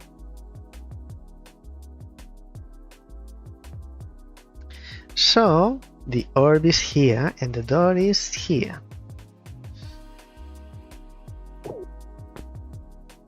Can't go very far from here.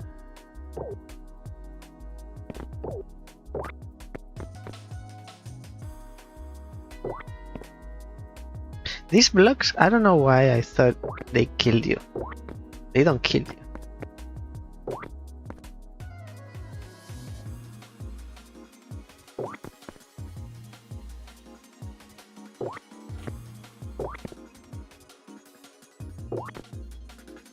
So we got the orb, that's half of the work. Now to get to the door.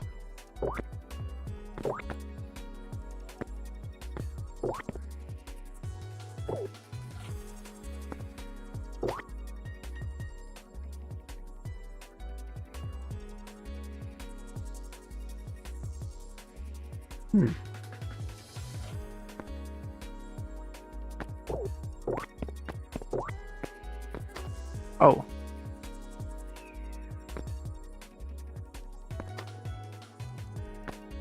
I hate when I die because I touch the spikes sideways.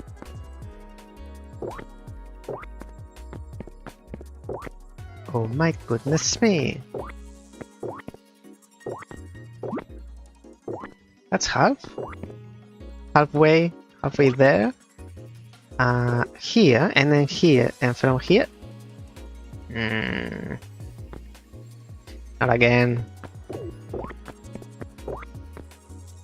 And look, I was being cautious.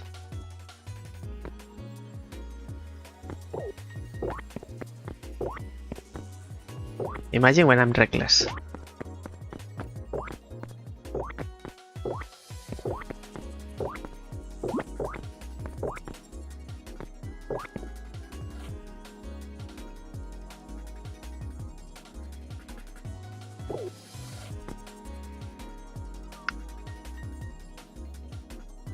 If I flip in here gravity, I should be on top of the spikes.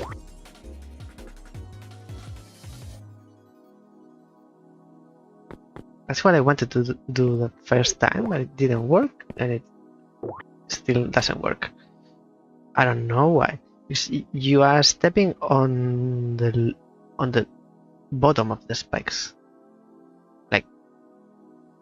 bottom if they are placed up. Here's the top, but the top part, but you know what I mean. So you'll be touching the safe side. Other than that, maybe I need to go around. If this is not a allowed solution, if that's not allowed,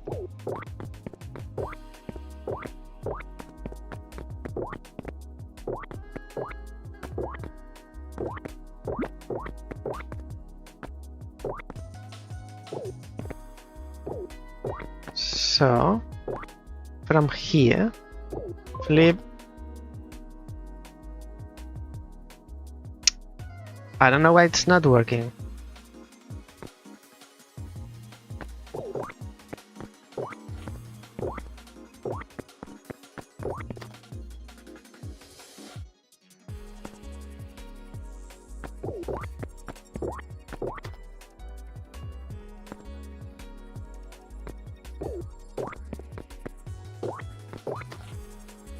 Oh my.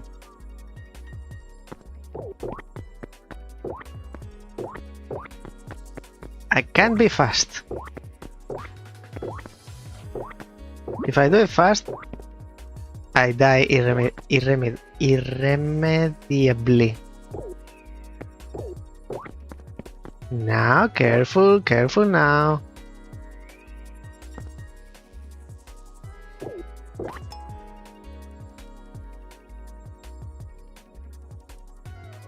$39.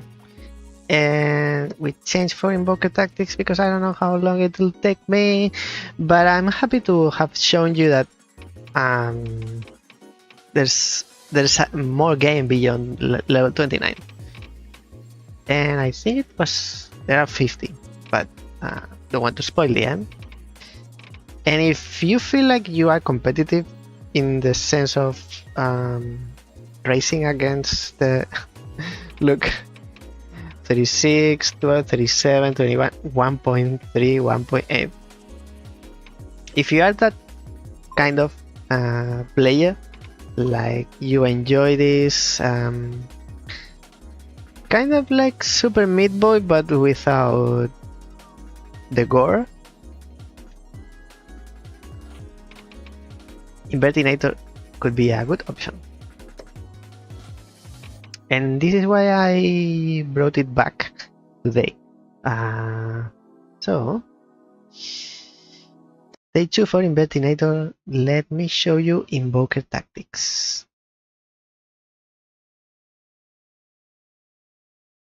Which I'm not sure I understand.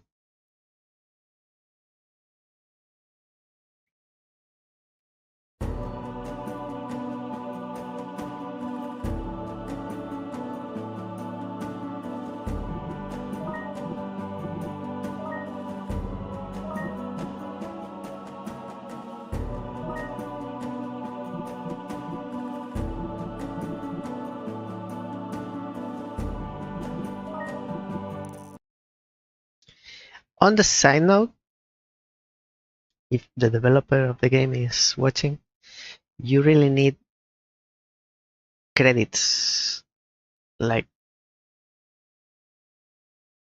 a button that says credits and everyone that worked in the game, even if it's just one person. My advice.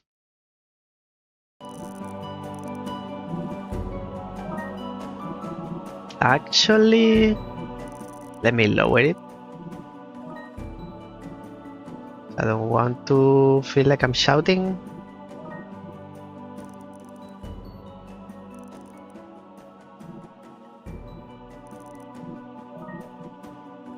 Okay, so let me explain a little bit. This game is a turn-based tactics slash. Well, it's not slash, it's plus roguelike mechanics. You have some characters that I want to show you.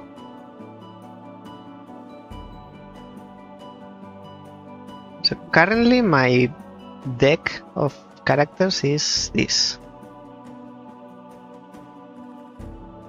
I'm covering it, so I'll remove myself. So these are my current characters. So the characters that will appear for me to use are these ones. But you can change your characters. If I remember where you can do that. Some explanation to start. This I don't know. Oh, it tells you. So hit burst to challenge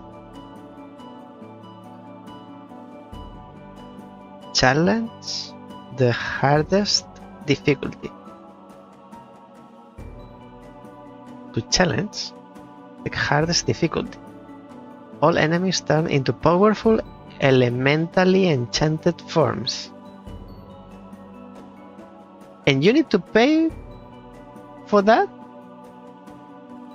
You pay 10 coins and you go from 5. So it's 4 times more difficult, 4 times the reward. But you've spent.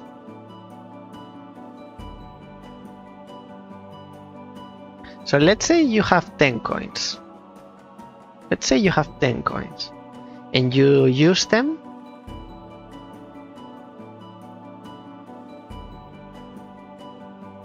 And it's for all of them. So if you use burst, you should be going for this. Or maybe it's like, these are like the difficulties.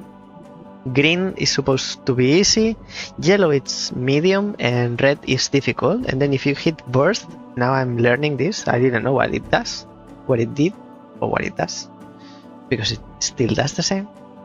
And it turns the 3 difficulty levels into a 4th, but you can choose one of the 3. Recommended deck power 50. Okay, and then the reward is 20. So you start with 10, you use them, you get in here, you have 0, but if you finish, you get 20. So it's, after everything, it's plus 10. Okay, so I'll show you in a second how to change your characters, but as I said, this is you have your characters and you bring them into a battle and you fight similar enemies, like kind of like what is represented in here. And what else? So you choose one, like for example level difficulty easy. Then you have to go through 10, 1, 2, 3, 4, 5, 6, 7, 8, 9 battles, and the 10th battle is the boss. If you finish each battle, each battle gives you a reward, which is this number of coins. And then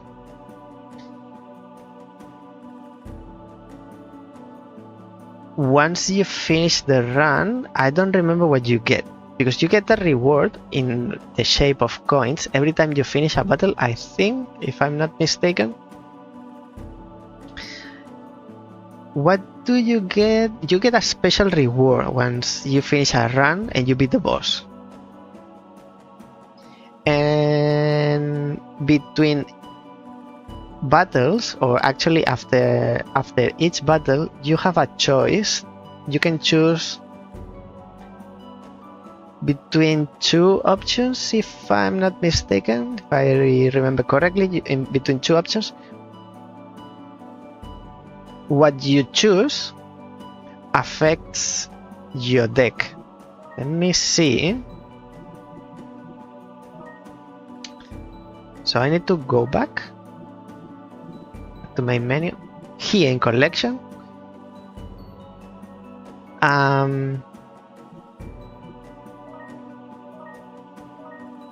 The colors, I don't know. I don't know why there are different colors. This is cyan or indigo, yellow, red. So it's like blue, yellow, and red. Okay, so this is like no special color. I'm not sure if these are all the characters that there are in the game. Not sure if there are more, but so for example, this character, I have a 1, I have a 4 of this, and I have 0 of this. This means that I cannot choose this character to fight with me, so I can't bring this character to battle. I can bring the ones that have units available. And how do you get these other characters? So when you finish a battle, I'll be showing you this, but I'm telling you to check that if I'm correct. When you finish a battle, you can choose between 2 options. Let's say we have an option between this guy and this guy who looks like a king. So in a previous run, I might have chosen this one. And when you choose a character, you get this yellow diamond or whatever that is. If you get to 3, so for example, if I choose this character again, I'll have the 3rd gem. And then this one, these 3 yellow gems turn into 3 green, or gray. And then this turns it into a 2. That means if I remove these 2, I can choose 2 of this character. Like I can choose 4 of the slime, for example. So if you want a character, you need to choose it many times before you can use it permanently. And that's really it. There is an explanation on the left side for each character, what they do. Then they have attack and health. What I don't know is the colors. I don't know why they are same characters but in different colors, because I didn't manage to get any of the other colors. Maybe that's if you select a different difficulty, maybe. And then the game starts with this slot locked. I managed to get 10 coins. So now instead of going into battle with 3 characters, I can go with 4. Because I paid my 10 coins to unlock this. Now I need 20 to unlock the 5th, which eventually you will have to. And let me show you the actual game. These are the basics. Play and then recommended deck power 9. I'm at 14, it says here. That's my supposed power. I should go into the medium difficulty once I reach 20. So let's get into the easy one. Now this is the board, the original board. Let me do this. Music is quite tiring after a while. This is the board and it's random every time you go into battle. And then the blue characters are allies, red characters are enemies. And then you have, it's about getting to know each unit, what they do and their properties and abilities, and also getting to know what you feel more comfortable doing. Like you are more conservative, you are more reckless, and you go all power or all defense, poisoning your enemy or something like that, like usual deck builder. Now I feel I've been playing before I do a proper run.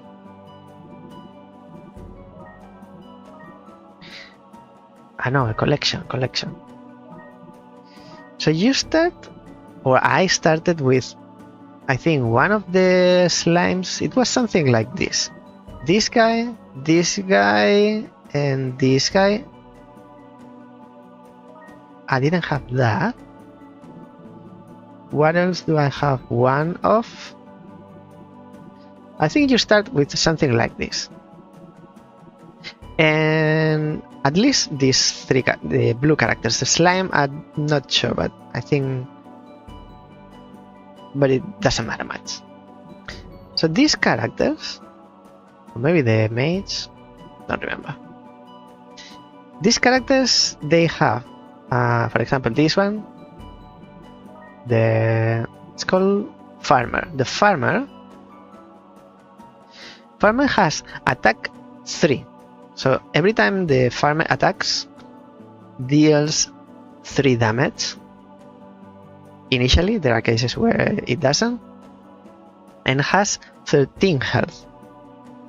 These I didn't see how they affect the gameplay. Human and normal. Attack an enemy 1 tile away.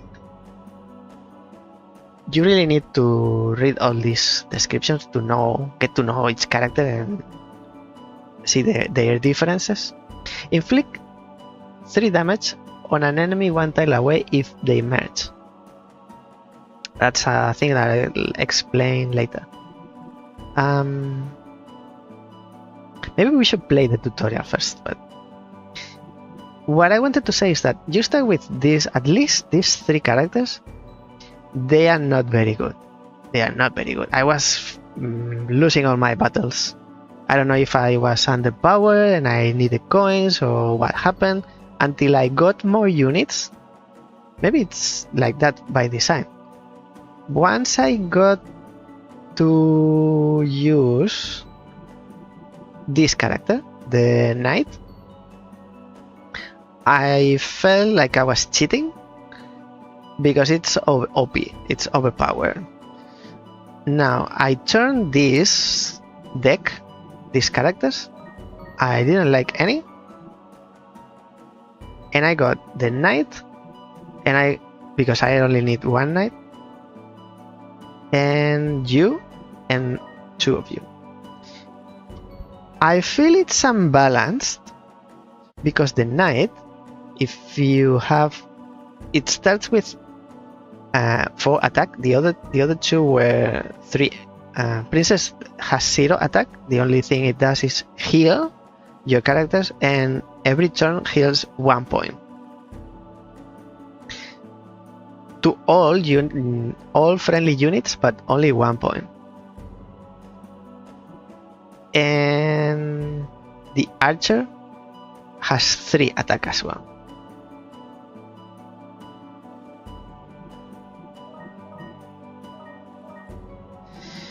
So the power for all the units that I've seen is always 3, except for the knight.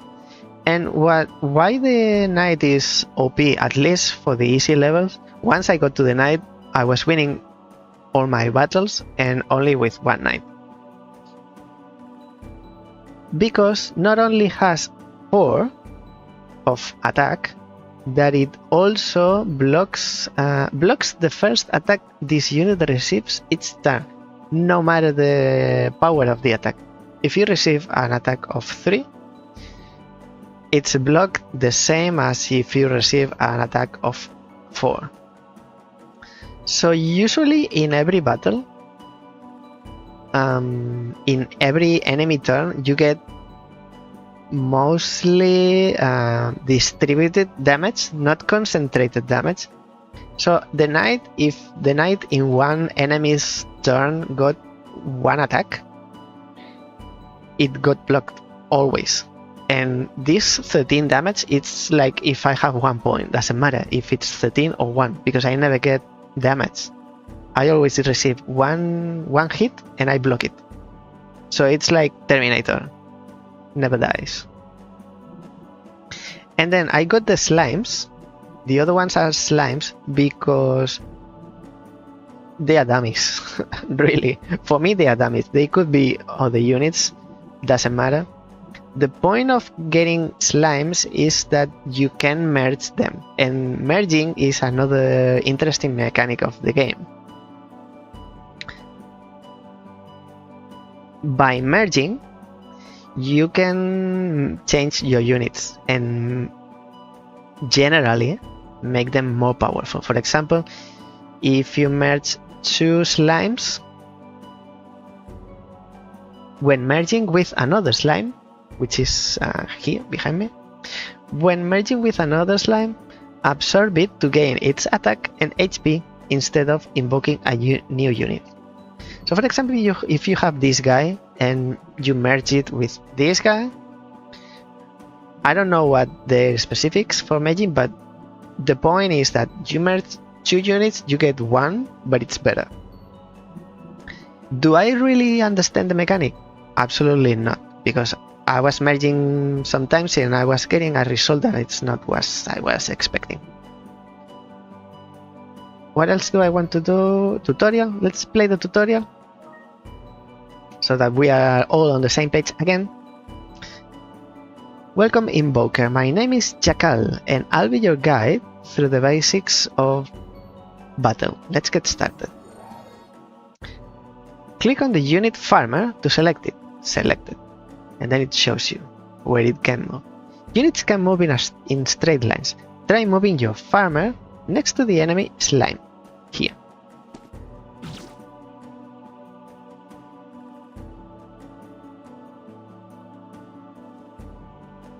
Whenever a unit moves, it will automatically use its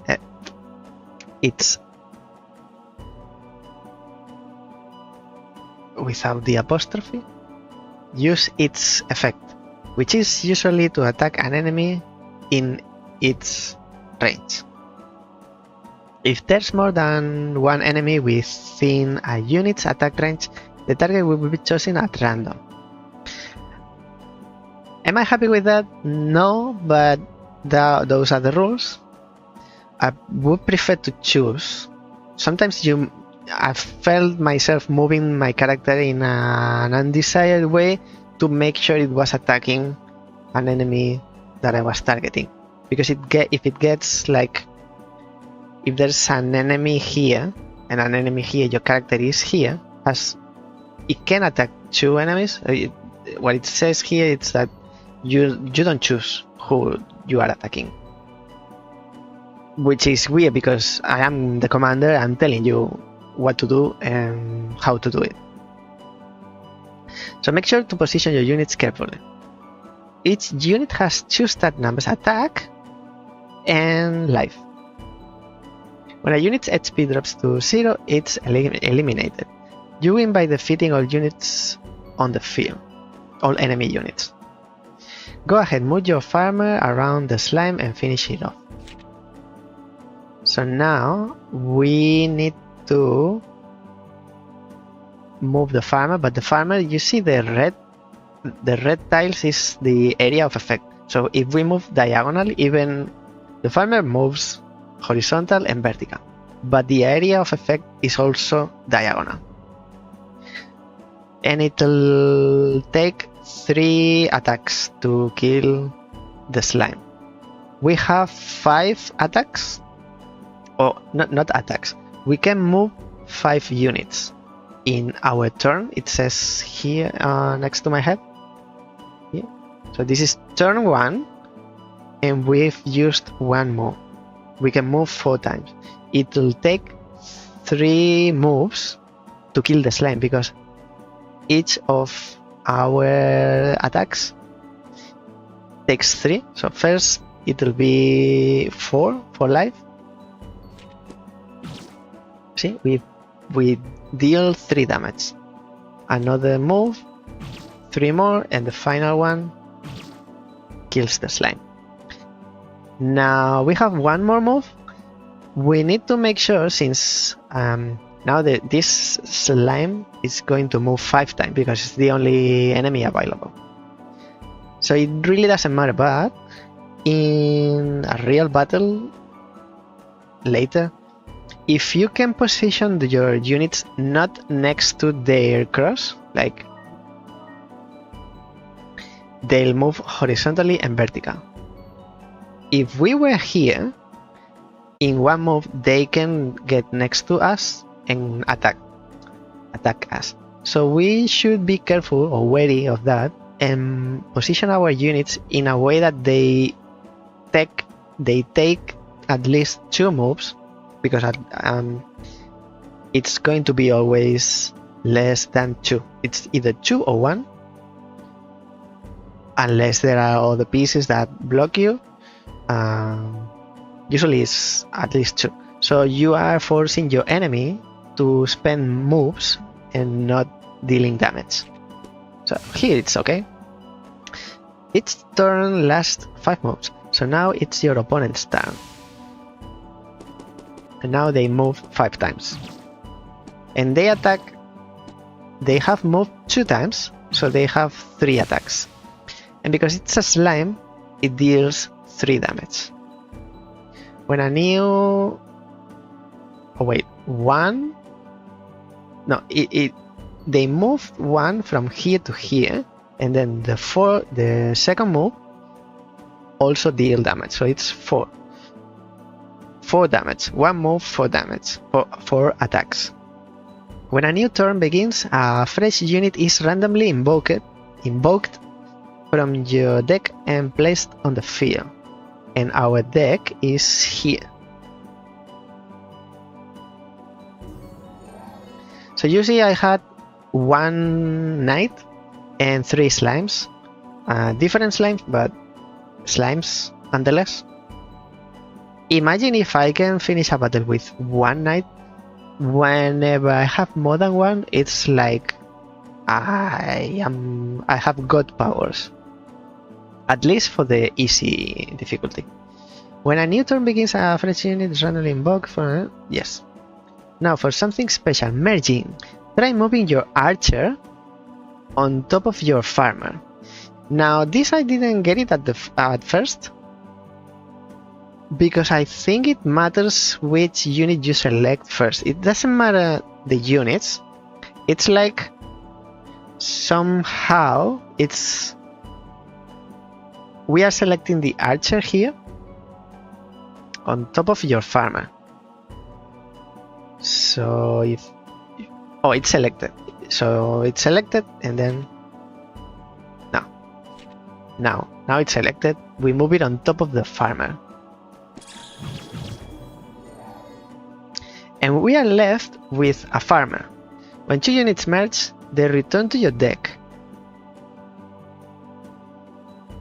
A random new unit from your deck is invoked in their place. Special merge effects are triggered depending on the unit, but I can't see, and I skip the dialogue. Let me do it again, because I want to read. I want to understand this properly.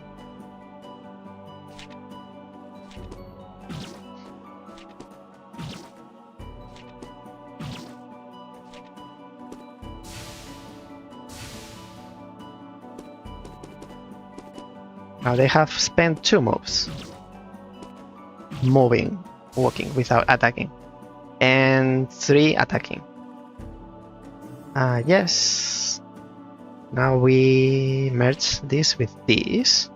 Oh, this is what I wanted to do first.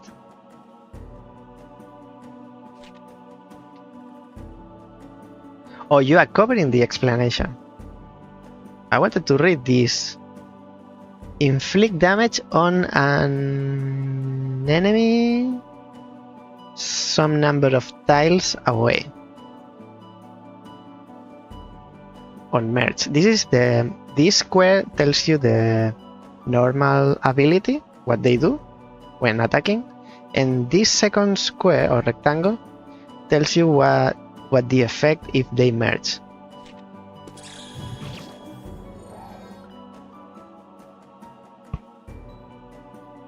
And that's it. You know the essentials of battle.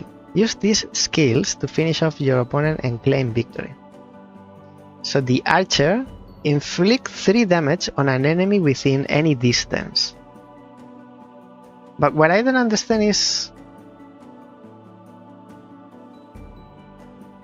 we merged the archer with the farmer before, and we were left as a result with a farmer. Now we've done it again, and the result is an archer. So how do you control the merging? That's it is always random. Does it matter if you select one over the second one or the second one over the first?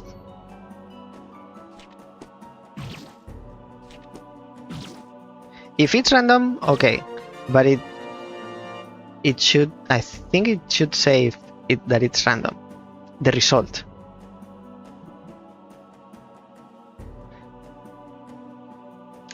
Because it didn't. Did it say it's random? Now I'm doubting.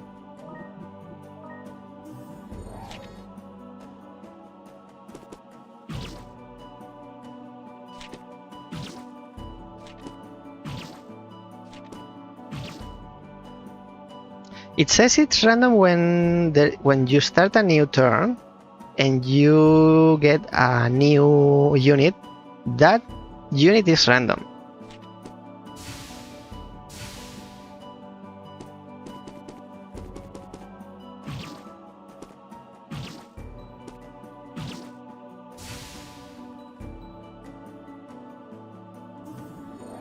When a new turn begins, a fresh unit is randomly invoked. Try moving your archer on top of your farmer. When 2 units merge, they return to your deck. A random new unit from your deck is invoked in their place. So it is random. Now it's again like the first time. We get a farmer.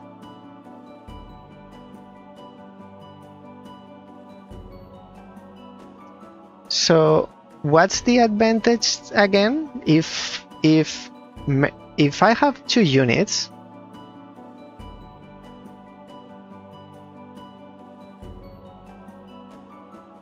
I don't understand.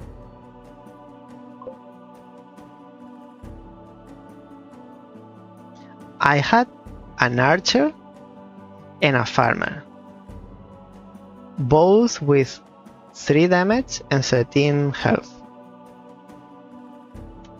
I got them together, so both are sent to the deck, to the player's deck here behind me, and out of the pool of characters, one is chosen and placed in battle. So I went from having 2 characters to having 1. And merging has the effect of attacking the enemy. But I could have attacked the enemy just by moving my character. If I move the farmer here, this deals 3 attack. And I would have had still my archer.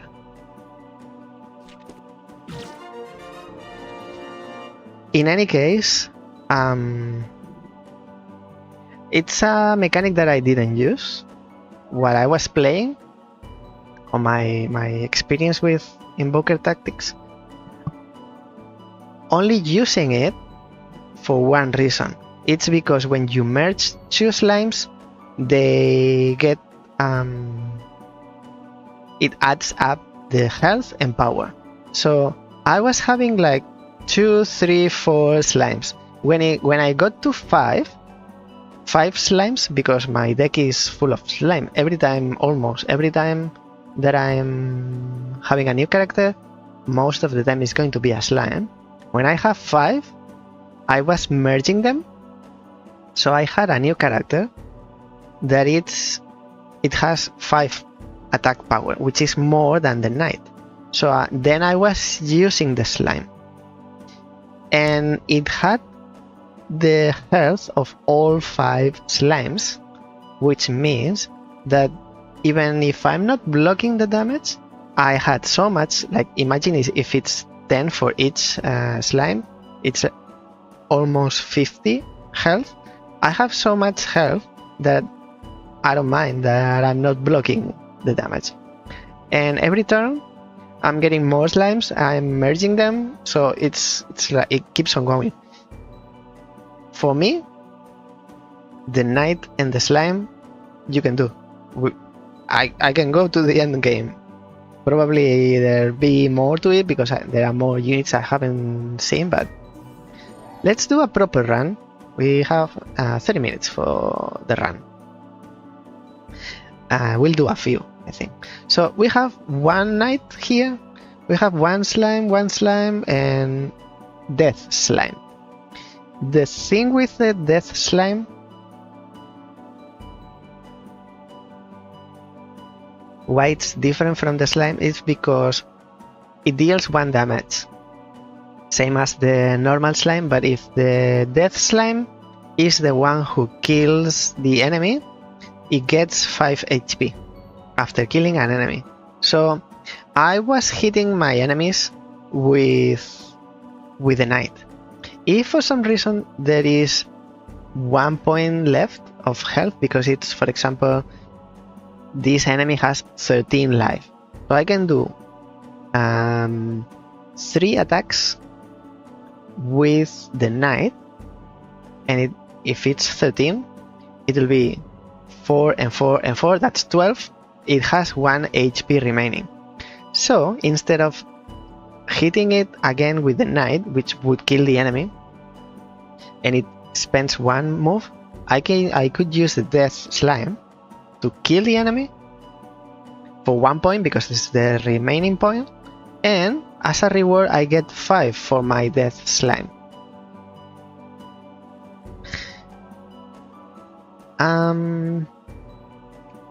So I'm using the knight to attack, or I'm merging. No, I have them as dummies, because you have less health out of the 2.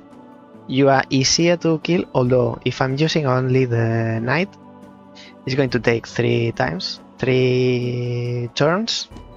anyway, so it doesn't matter much. But 1, 2, and 3. I still have 1 move left that I will use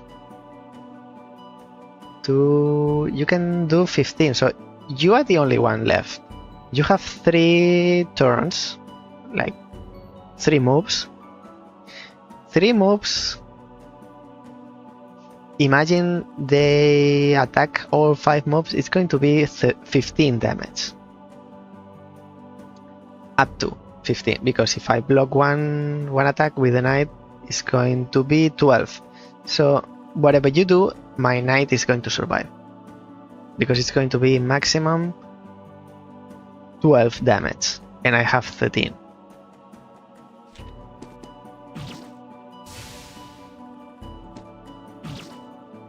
Oh, you're an enemy. I thought you were ally. Well, doesn't change much the plan. 4, and I have 3 more. 1, 2, and 3. So it's not a 2 option, you can choose it between 3 options. So now we've gone through 1 battle, the first battle, and we have a reward, which is to choose between these ones. This affects, and we got 1 coin for that one victory in easy mode or easy difficulty. Whichever we choose, it adds 1 yellow diamond in the collection. Those yellow thing, diamond or gems, whatever they were, it adds 1. When you get to 3, you are able to choose the unit permanently for your deck. And I like this one because it's a slime and it has the Cavalier Cavalier can move in a straight line. Everything in their way, they can attack. It's useful in the beginning because there are more enemies. When there are 1-2 enemies, they usually are not aligned, so it's not very useful, and attack is 3. But I like you. This is our first battle, and this is for the second. Every time we finish a battle, we get the reward that's indicated here. So we get 1 coin for now, and we have temporarily added the Cavalier to our deck. I would like, because I can't reach 24, I'm at 21, I'll still select the easy one. And I would like to finish. I would like to make sure I finish at least 1 run so you can see what it is like. 3 enemies, 5 allies. My favorite is the knight, and that's what I'll use. 1, 2, and 3, and you are dead. And 2 more.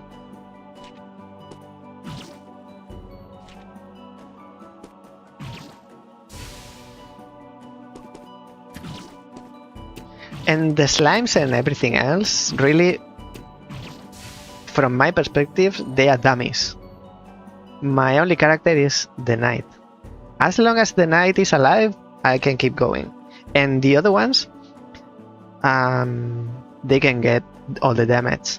And every turn, every 5 turns, my 5 turns and the enemy's 5 turns, I get one more unit. So it's like I'm spawning dummies. And now you have 1 point. Now it's very easy. It's like decided, the battle is decided, but because you have 1, if this keeps on going, I would get the death slime, use 1 move to kill you, and then my death slime will get 5 health. Now it's at 11. Instead of finishing off with a knight.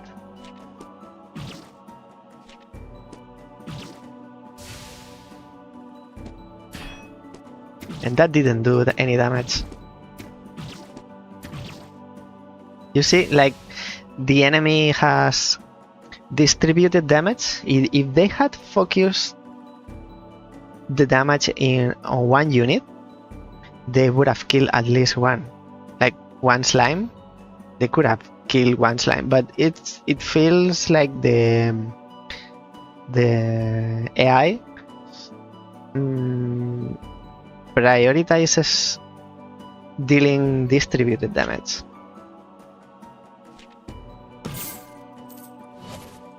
Maybe in another difficulty it's harder because of that, because it concentrates damage, it's more advanced. This is easy, but maybe it's easy in the sense of,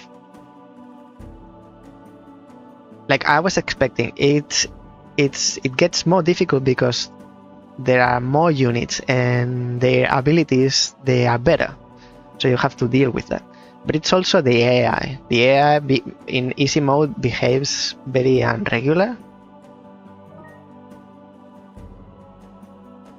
And we are at 28. I'll keep going with easy. Not sure if I'll change into medium. I haven't done a medium one. Because in the beginning, as I said, I was losing all my battles on easy mode. And I was using the princess. I didn't see the purpose because, yes, it heals all your units, but it's only 1 point. If the enemy has 5 turns of average 3 damage per turn, it's like 15 damage. How many units do I need to have to be worth using the princess? I have at the moment 1, 2, 3, 4, 5 units. If one of those 5 units was a princess, I would need to use all my 5 moves to heal 5 points for each unit. It's not really worth. Maybe in easy mode doesn't make the difference, but it's not very useful. You heal one character with 5 points of HP, but the enemy takes 2 moves to deal 6. So it's 3 and 3, 6 damage. So what it takes you to heal 5 moves, it takes the enemy 2 moves to remove that damage and even more. I didn't see the purpose of the princess. And it can attack, it can't attack, it has 10 health. So not really useful. I'll go for you because you are on reach. And then you because you are in reach. And now it's the opposite. I want to keep the princess alive because it's not useful. So for the enemy, if they use the princess, it's going to be a burden for them. Because it takes 4 moves to heal one character 4 points when with one attack I can remove all those 4 points. Last move.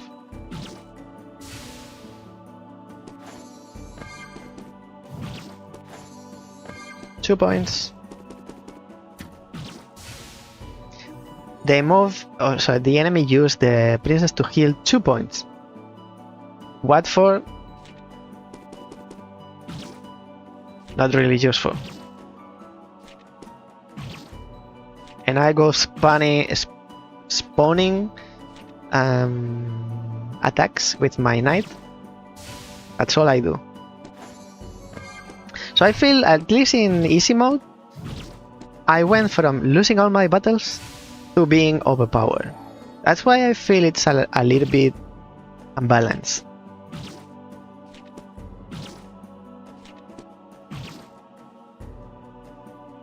Now I'll use the slime, but not much different because it's the last one. Digger and knight, so I'll get the knight. Imagine if I can get all my deck of knights. I am supposed to be able. Maybe we'll do a second run and we'll try the medium difficulty, but I'll do in a second. I'll be back.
And I'm back. Okay, let's continue until the end. And there really isn't much more to it, at least in easy difficulty. Now they have a knight.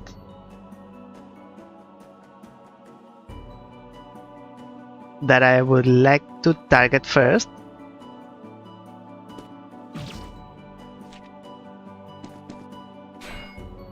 So one to remove the shield and then start coming in the damage.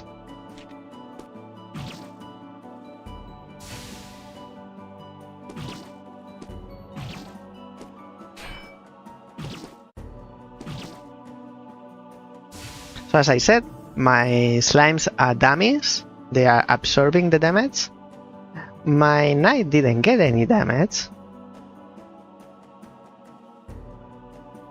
And I don't have any knight death slime. So it's 3 regular slimes.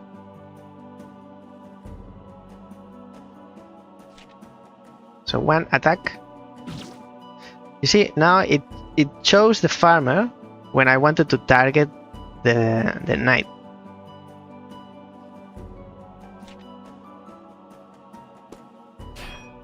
So you need to isolate your characters to make sure they attack each other. Because I want to make sure I defeat the knight, I'll use the slime. Because if I use the knight, it will be one of these 2 positions, and I'm not 100% sure, only 50, that it will attack the knight. So I'll use the slime and I'll move it here, so it can only attack the knight. Now the knight is dead, which is what I wanted. Now the farmer, and the enemy has 2 units against 6 of mine, or 5-9 now. And you have less health, but you are in reach. I'll attack you. 4 times 4 is 16, so I can only kill one of you 2.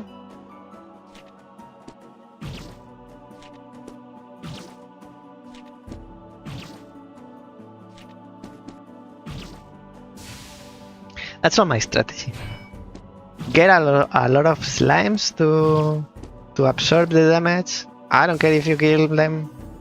And then use the knight because it has a shield and 4 damage, which is more than 3. And 1 point is it makes the difference. Knight, always knight, so knight. And easy. Okay, now I have 3 knights. 1, 2, 3 knights, 1 cavalier, and 1 archer. I'll go for the strongest unit in the enemy, which is not the princess, it's not the slime, so it's one of the diggers.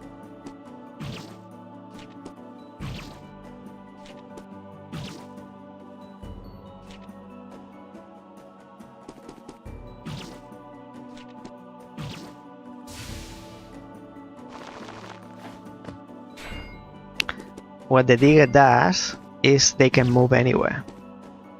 They dig a hole and they can appear anywhere.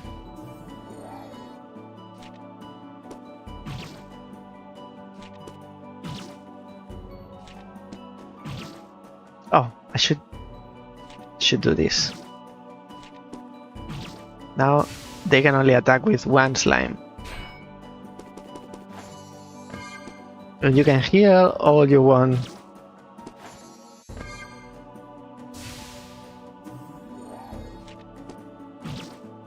And each enemy turn, they don't spawn new units, but I do.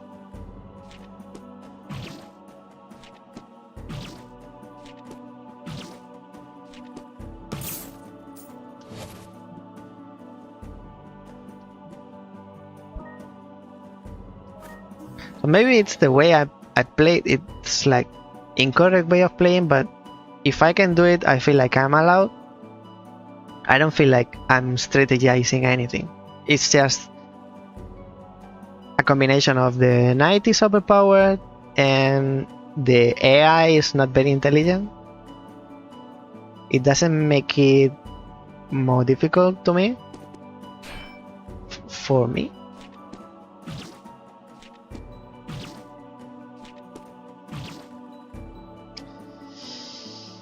And I want to make sure you die, so I should, or I would, if I could target the knight, I would use the the death slime. But as I can't guarantee that it will attack the knight, I'll finish it off with the knight, my knight.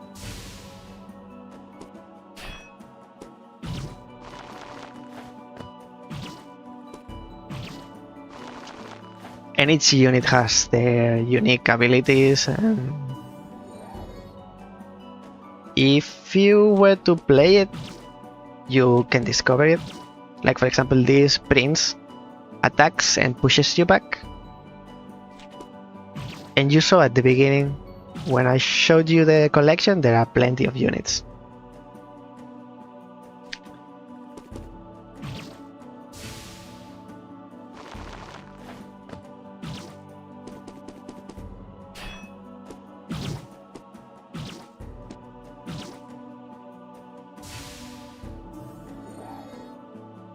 I don't have even a scratch.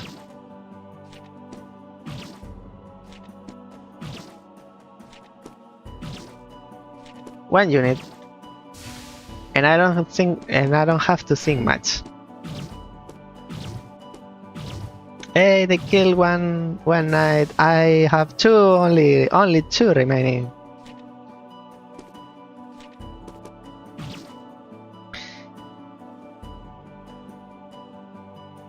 Maybe I'm wrong and they have new units? Let me check.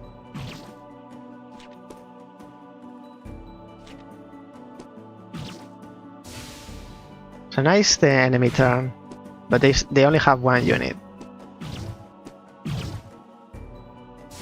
There are no new units. I'm the only one getting more units. So the longer the battle, the easier it is for me. 2 knights, please. Why not? 3 more for to the boss. This is your strongest, so I want to finish that one first. I wasn't lucky enough to target you.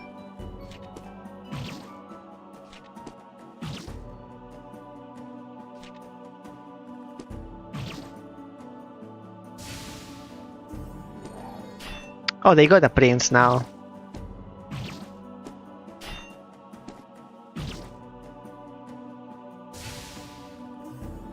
The enemy has units. They spawn units. Yes. They do as well. That's the only thing it didn't happen before, because probably they ran out of units. Like I can run out. I want to target the knight. Thank you. Now, who is the strongest? The prince, because it does 4 damage. But it doesn't have a shield.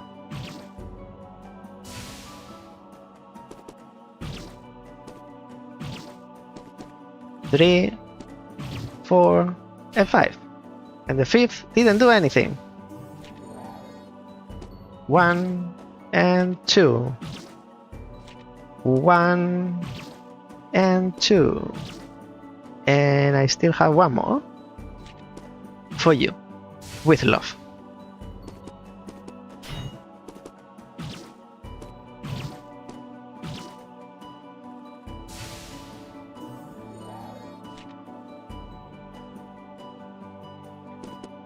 One, 2, 3, 4, and the 5th.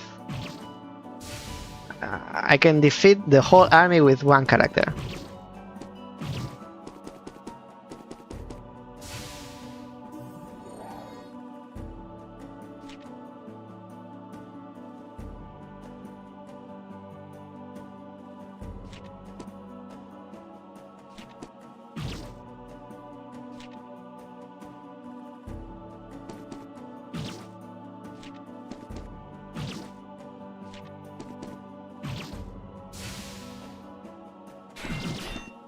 Can I go over my units or do I have to go around? Good question. Like, I can't go over my units. I need to move around. And then you actually did it very well because I had all my units in line and that did a lot of damage. Slimes. Now we are at 39 and medium level is 51. We've lost some distance for some reason. 2 knights? 3 knights. 4 knights. 4 knights. Looks like the name of a video game. 4 knights. 1, 2, 3, 4, 5.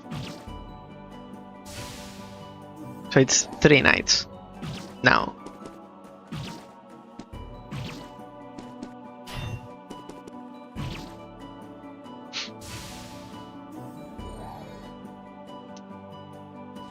And I have more knights coming, so it doesn't really matter much. 1, 2, 3, 4, 5. 2 knights left.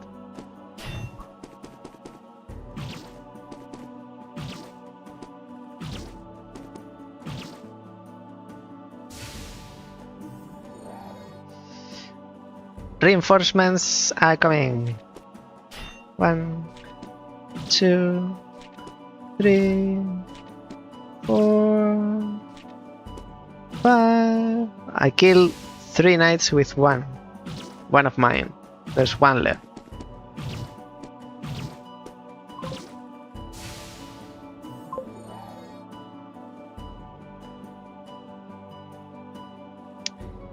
Now, last knight.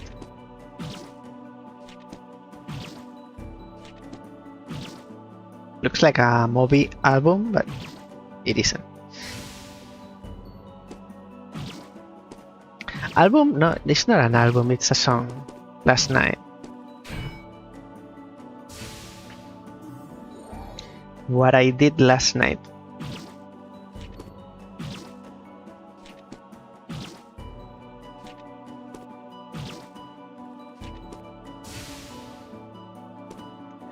I clicked the wrong tile.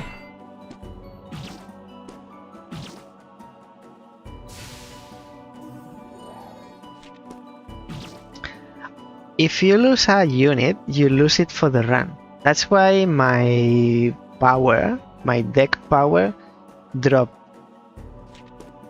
all of a sudden. Because that Cavalier killed a lot of my units.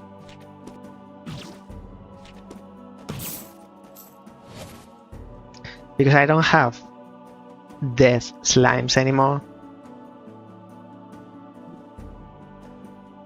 It's because they died. They died. 1, 2, 3 knights against 1. That's all I care about.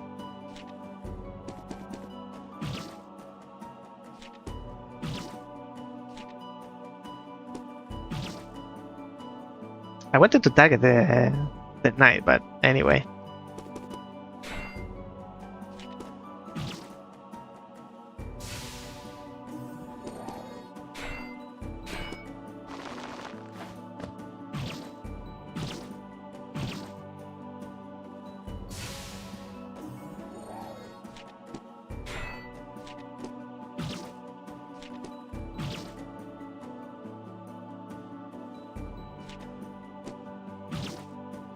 It's important to not have your units in line. We've learned that now.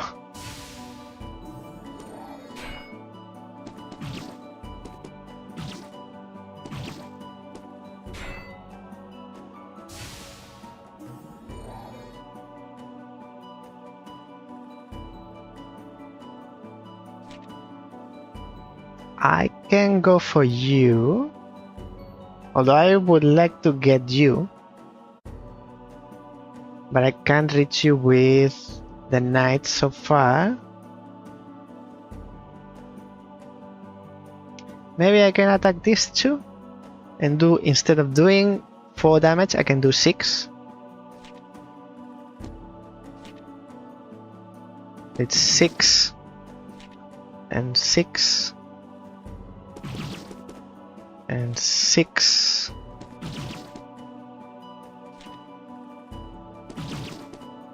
And that's a lot of damage.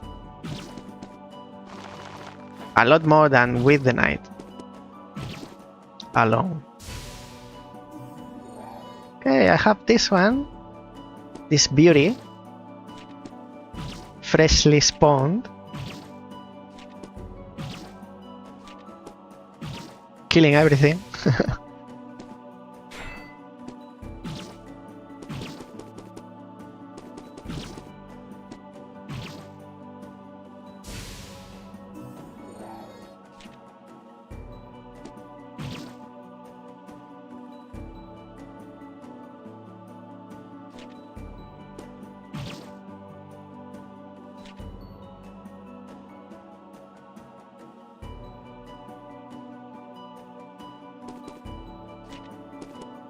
No, the other one.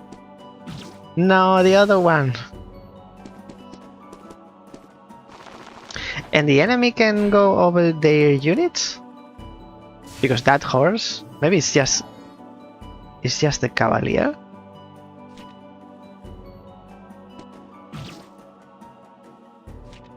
Let me check. The cavalier can go over. Interesting. I didn't know that. I would... Maybe I'll go for the cavalier this time. And now it's the boss. We already have 10 coins. And the coins are used for the burst or to unlock new slots for your deck, for your initial deck. Other than that, I don't think you can spend... Let's do this and then we'll go to the... We'll go to the collection and see, but I don't think you can spend... Like you can't buy directly your coins, your units with coins. So where are my knights? 1 here. And their strongest unit is 3 princes.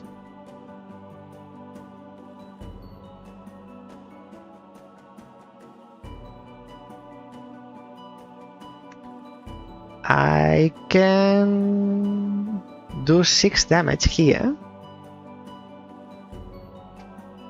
I prefer to kill one of their units.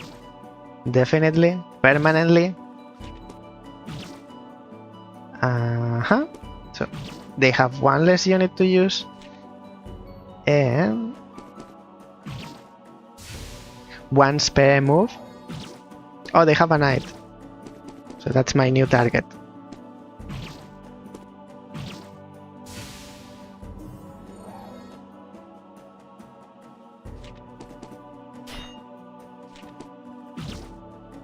You are powerful, so I will get rid of you.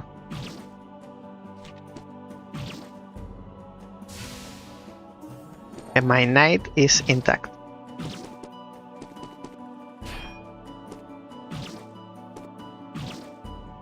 Still intact. Now I have 2.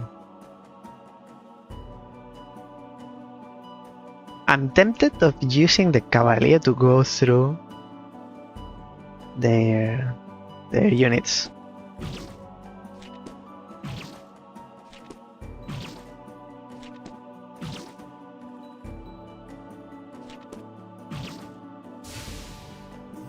By using the cavalier, you deal more damage, but you don't finish their units. Don't definitely kill them.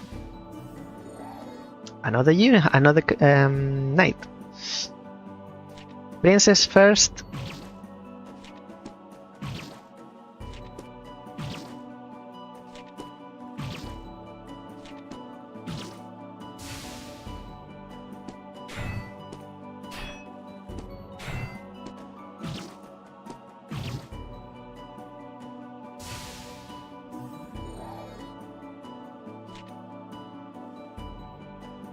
Princess.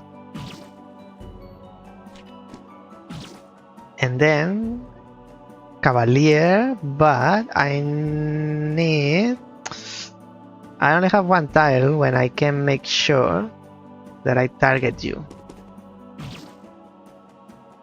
Well, I can't finish you off anyway. And it's called boss.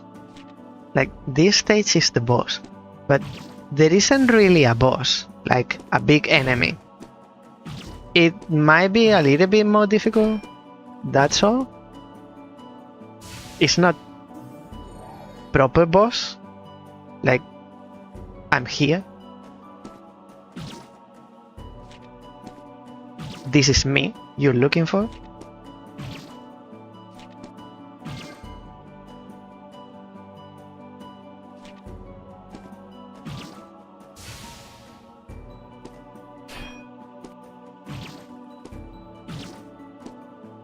You won't kill me with a slime.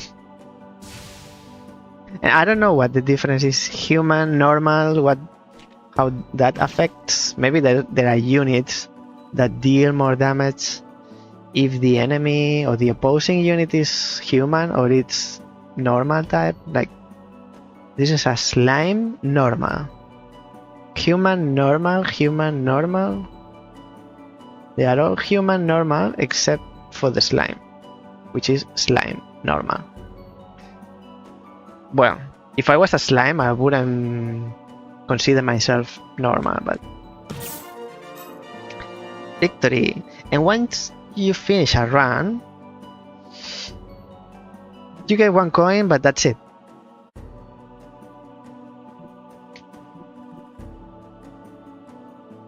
Oh, you don't need 3, you need 4. If I get 1 more slime, then it's 0 at the bottom and 5 slimes. Now I prefer to remove you and have you. Oh, there's only 1.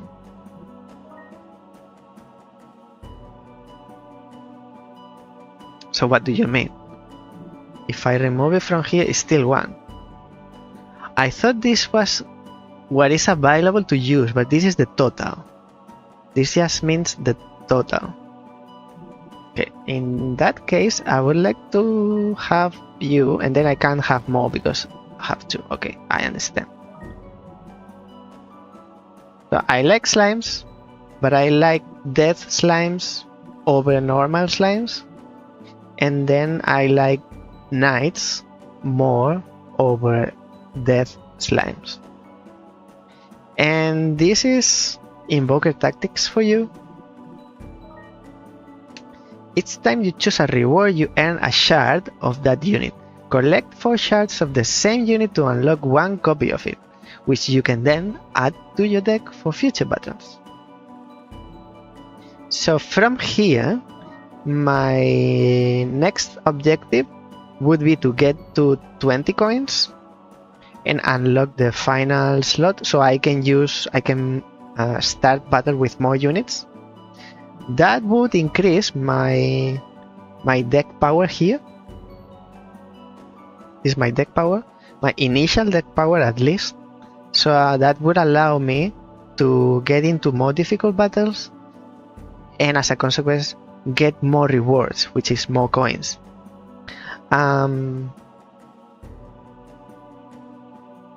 And use those coins to unlock the more difficult battles. And that's the gameplay loop. And with this, we reach the end of the stream. I'll go back to the main menu. Quit. I wish I tried at least, but I'll try myself. one medium difficulty battle to see the difference with easy. I think the AI is going to improve a lot and not deal so much spread damage, but we reach and we are beyond the time. Let me go here. If you are interested in any of the games that we played today, NULLPTR, Invertinator, or Invoker Tactics, you have the link to the games down below in the video description. Because if you are not watching right now, you are probably watching on YouTube, because this stream gets recorded automatically on YouTube as a bot. So you should definitely check the description of the video. At the top you'll find the link for all three games. I won't bring back Invertinator because we already seen it 2 days. I won't bring back Invoker Tactics because I wanted to show it, because I got the code for the game, and it's not really a puzzle game. If the enemy units were specifically placed in a position, like you have this board, this is a case study. You have this situation like chess, and in 3 moves kill someone. That would make for a puzzle game, but as it is, it's more like roguelike, turn-based roguelike tactics game. And then we have NULLPTR, which I'm intrigued of how new levels are unlocked. But those two, Invertinator is a platformer with a little bit of puzzling, and Invoker Tactics, it's a roguelike, turn-based roguelike, or swap roguelike, turn-based, I don't know. NULLPTR was action puzzler, because it's real time. It's not turn by turn, grid based. That's it for today. I'll come back next week. I didn't have any new games, but yesterday I got contacted by a developer who released a game last week or this week, beginning of this week. Probably I'll bring that game so we can see it together. And for the second game, I don't have any. I don't know. Next week is the first week of December. I don't know. I was looking at the calendar before starting a stream. I don't know how many more streams we'll have before the end of the year, and I will not stream on January. January is my how is it called? Away from streaming month. My break from streaming month. It's I don't go on holiday, but I don't stream on January. It's like a break. I have some rest, and I don't know how to call it. So at some point in December, because I stream on Thursdays, and Thursday the 25th of December is Christmas. Not sure if I'll stream that day. If I don't do anything, maybe I'll stream that day. And next week is the 1st of January, which is a holiday, public holiday. I don't think I'll stream that day. Hey Goober, cats, yes. Kira, I have 2.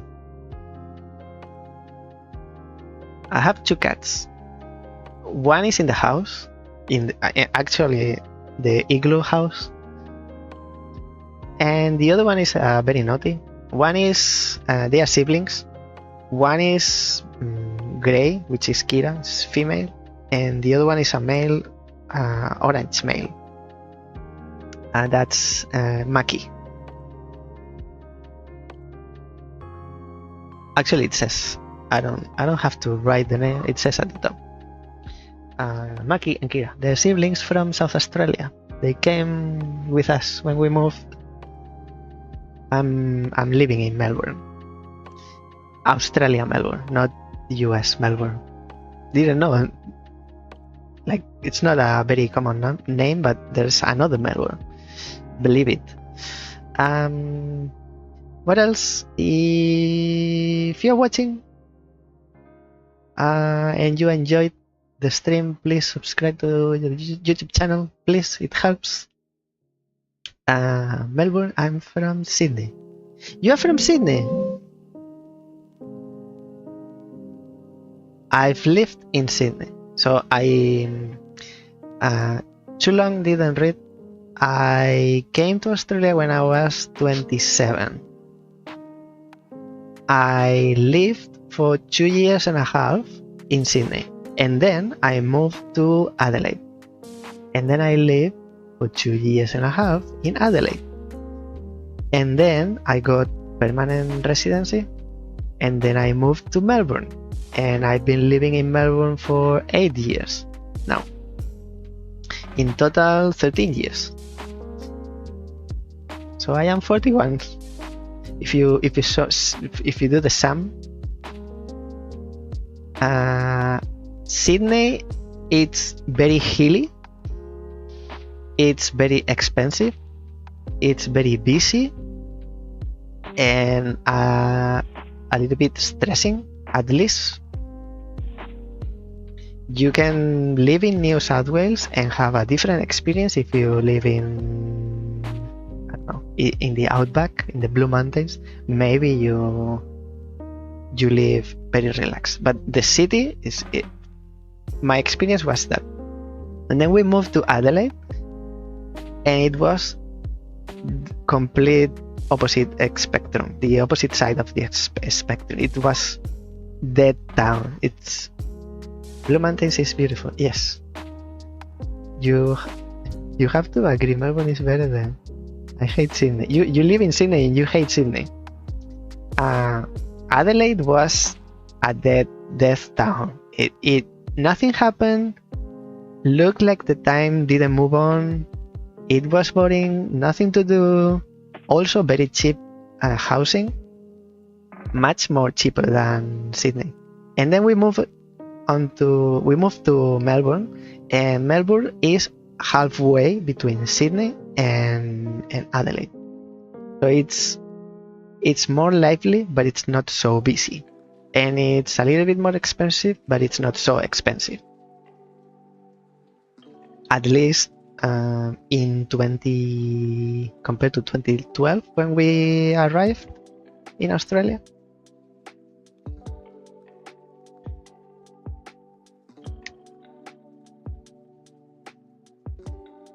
Adelaide just feels much older. Yes. Yeah. We didn't live in the city, which is like this size. In 1-to-1 scale, it's this size, the city, the CBD. We didn't live in the CBD. We lived in a suburb outside, Seaford.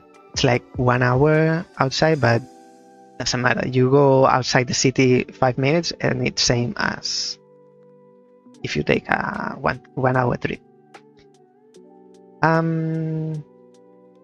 So this is it for me. This is the end of the stream.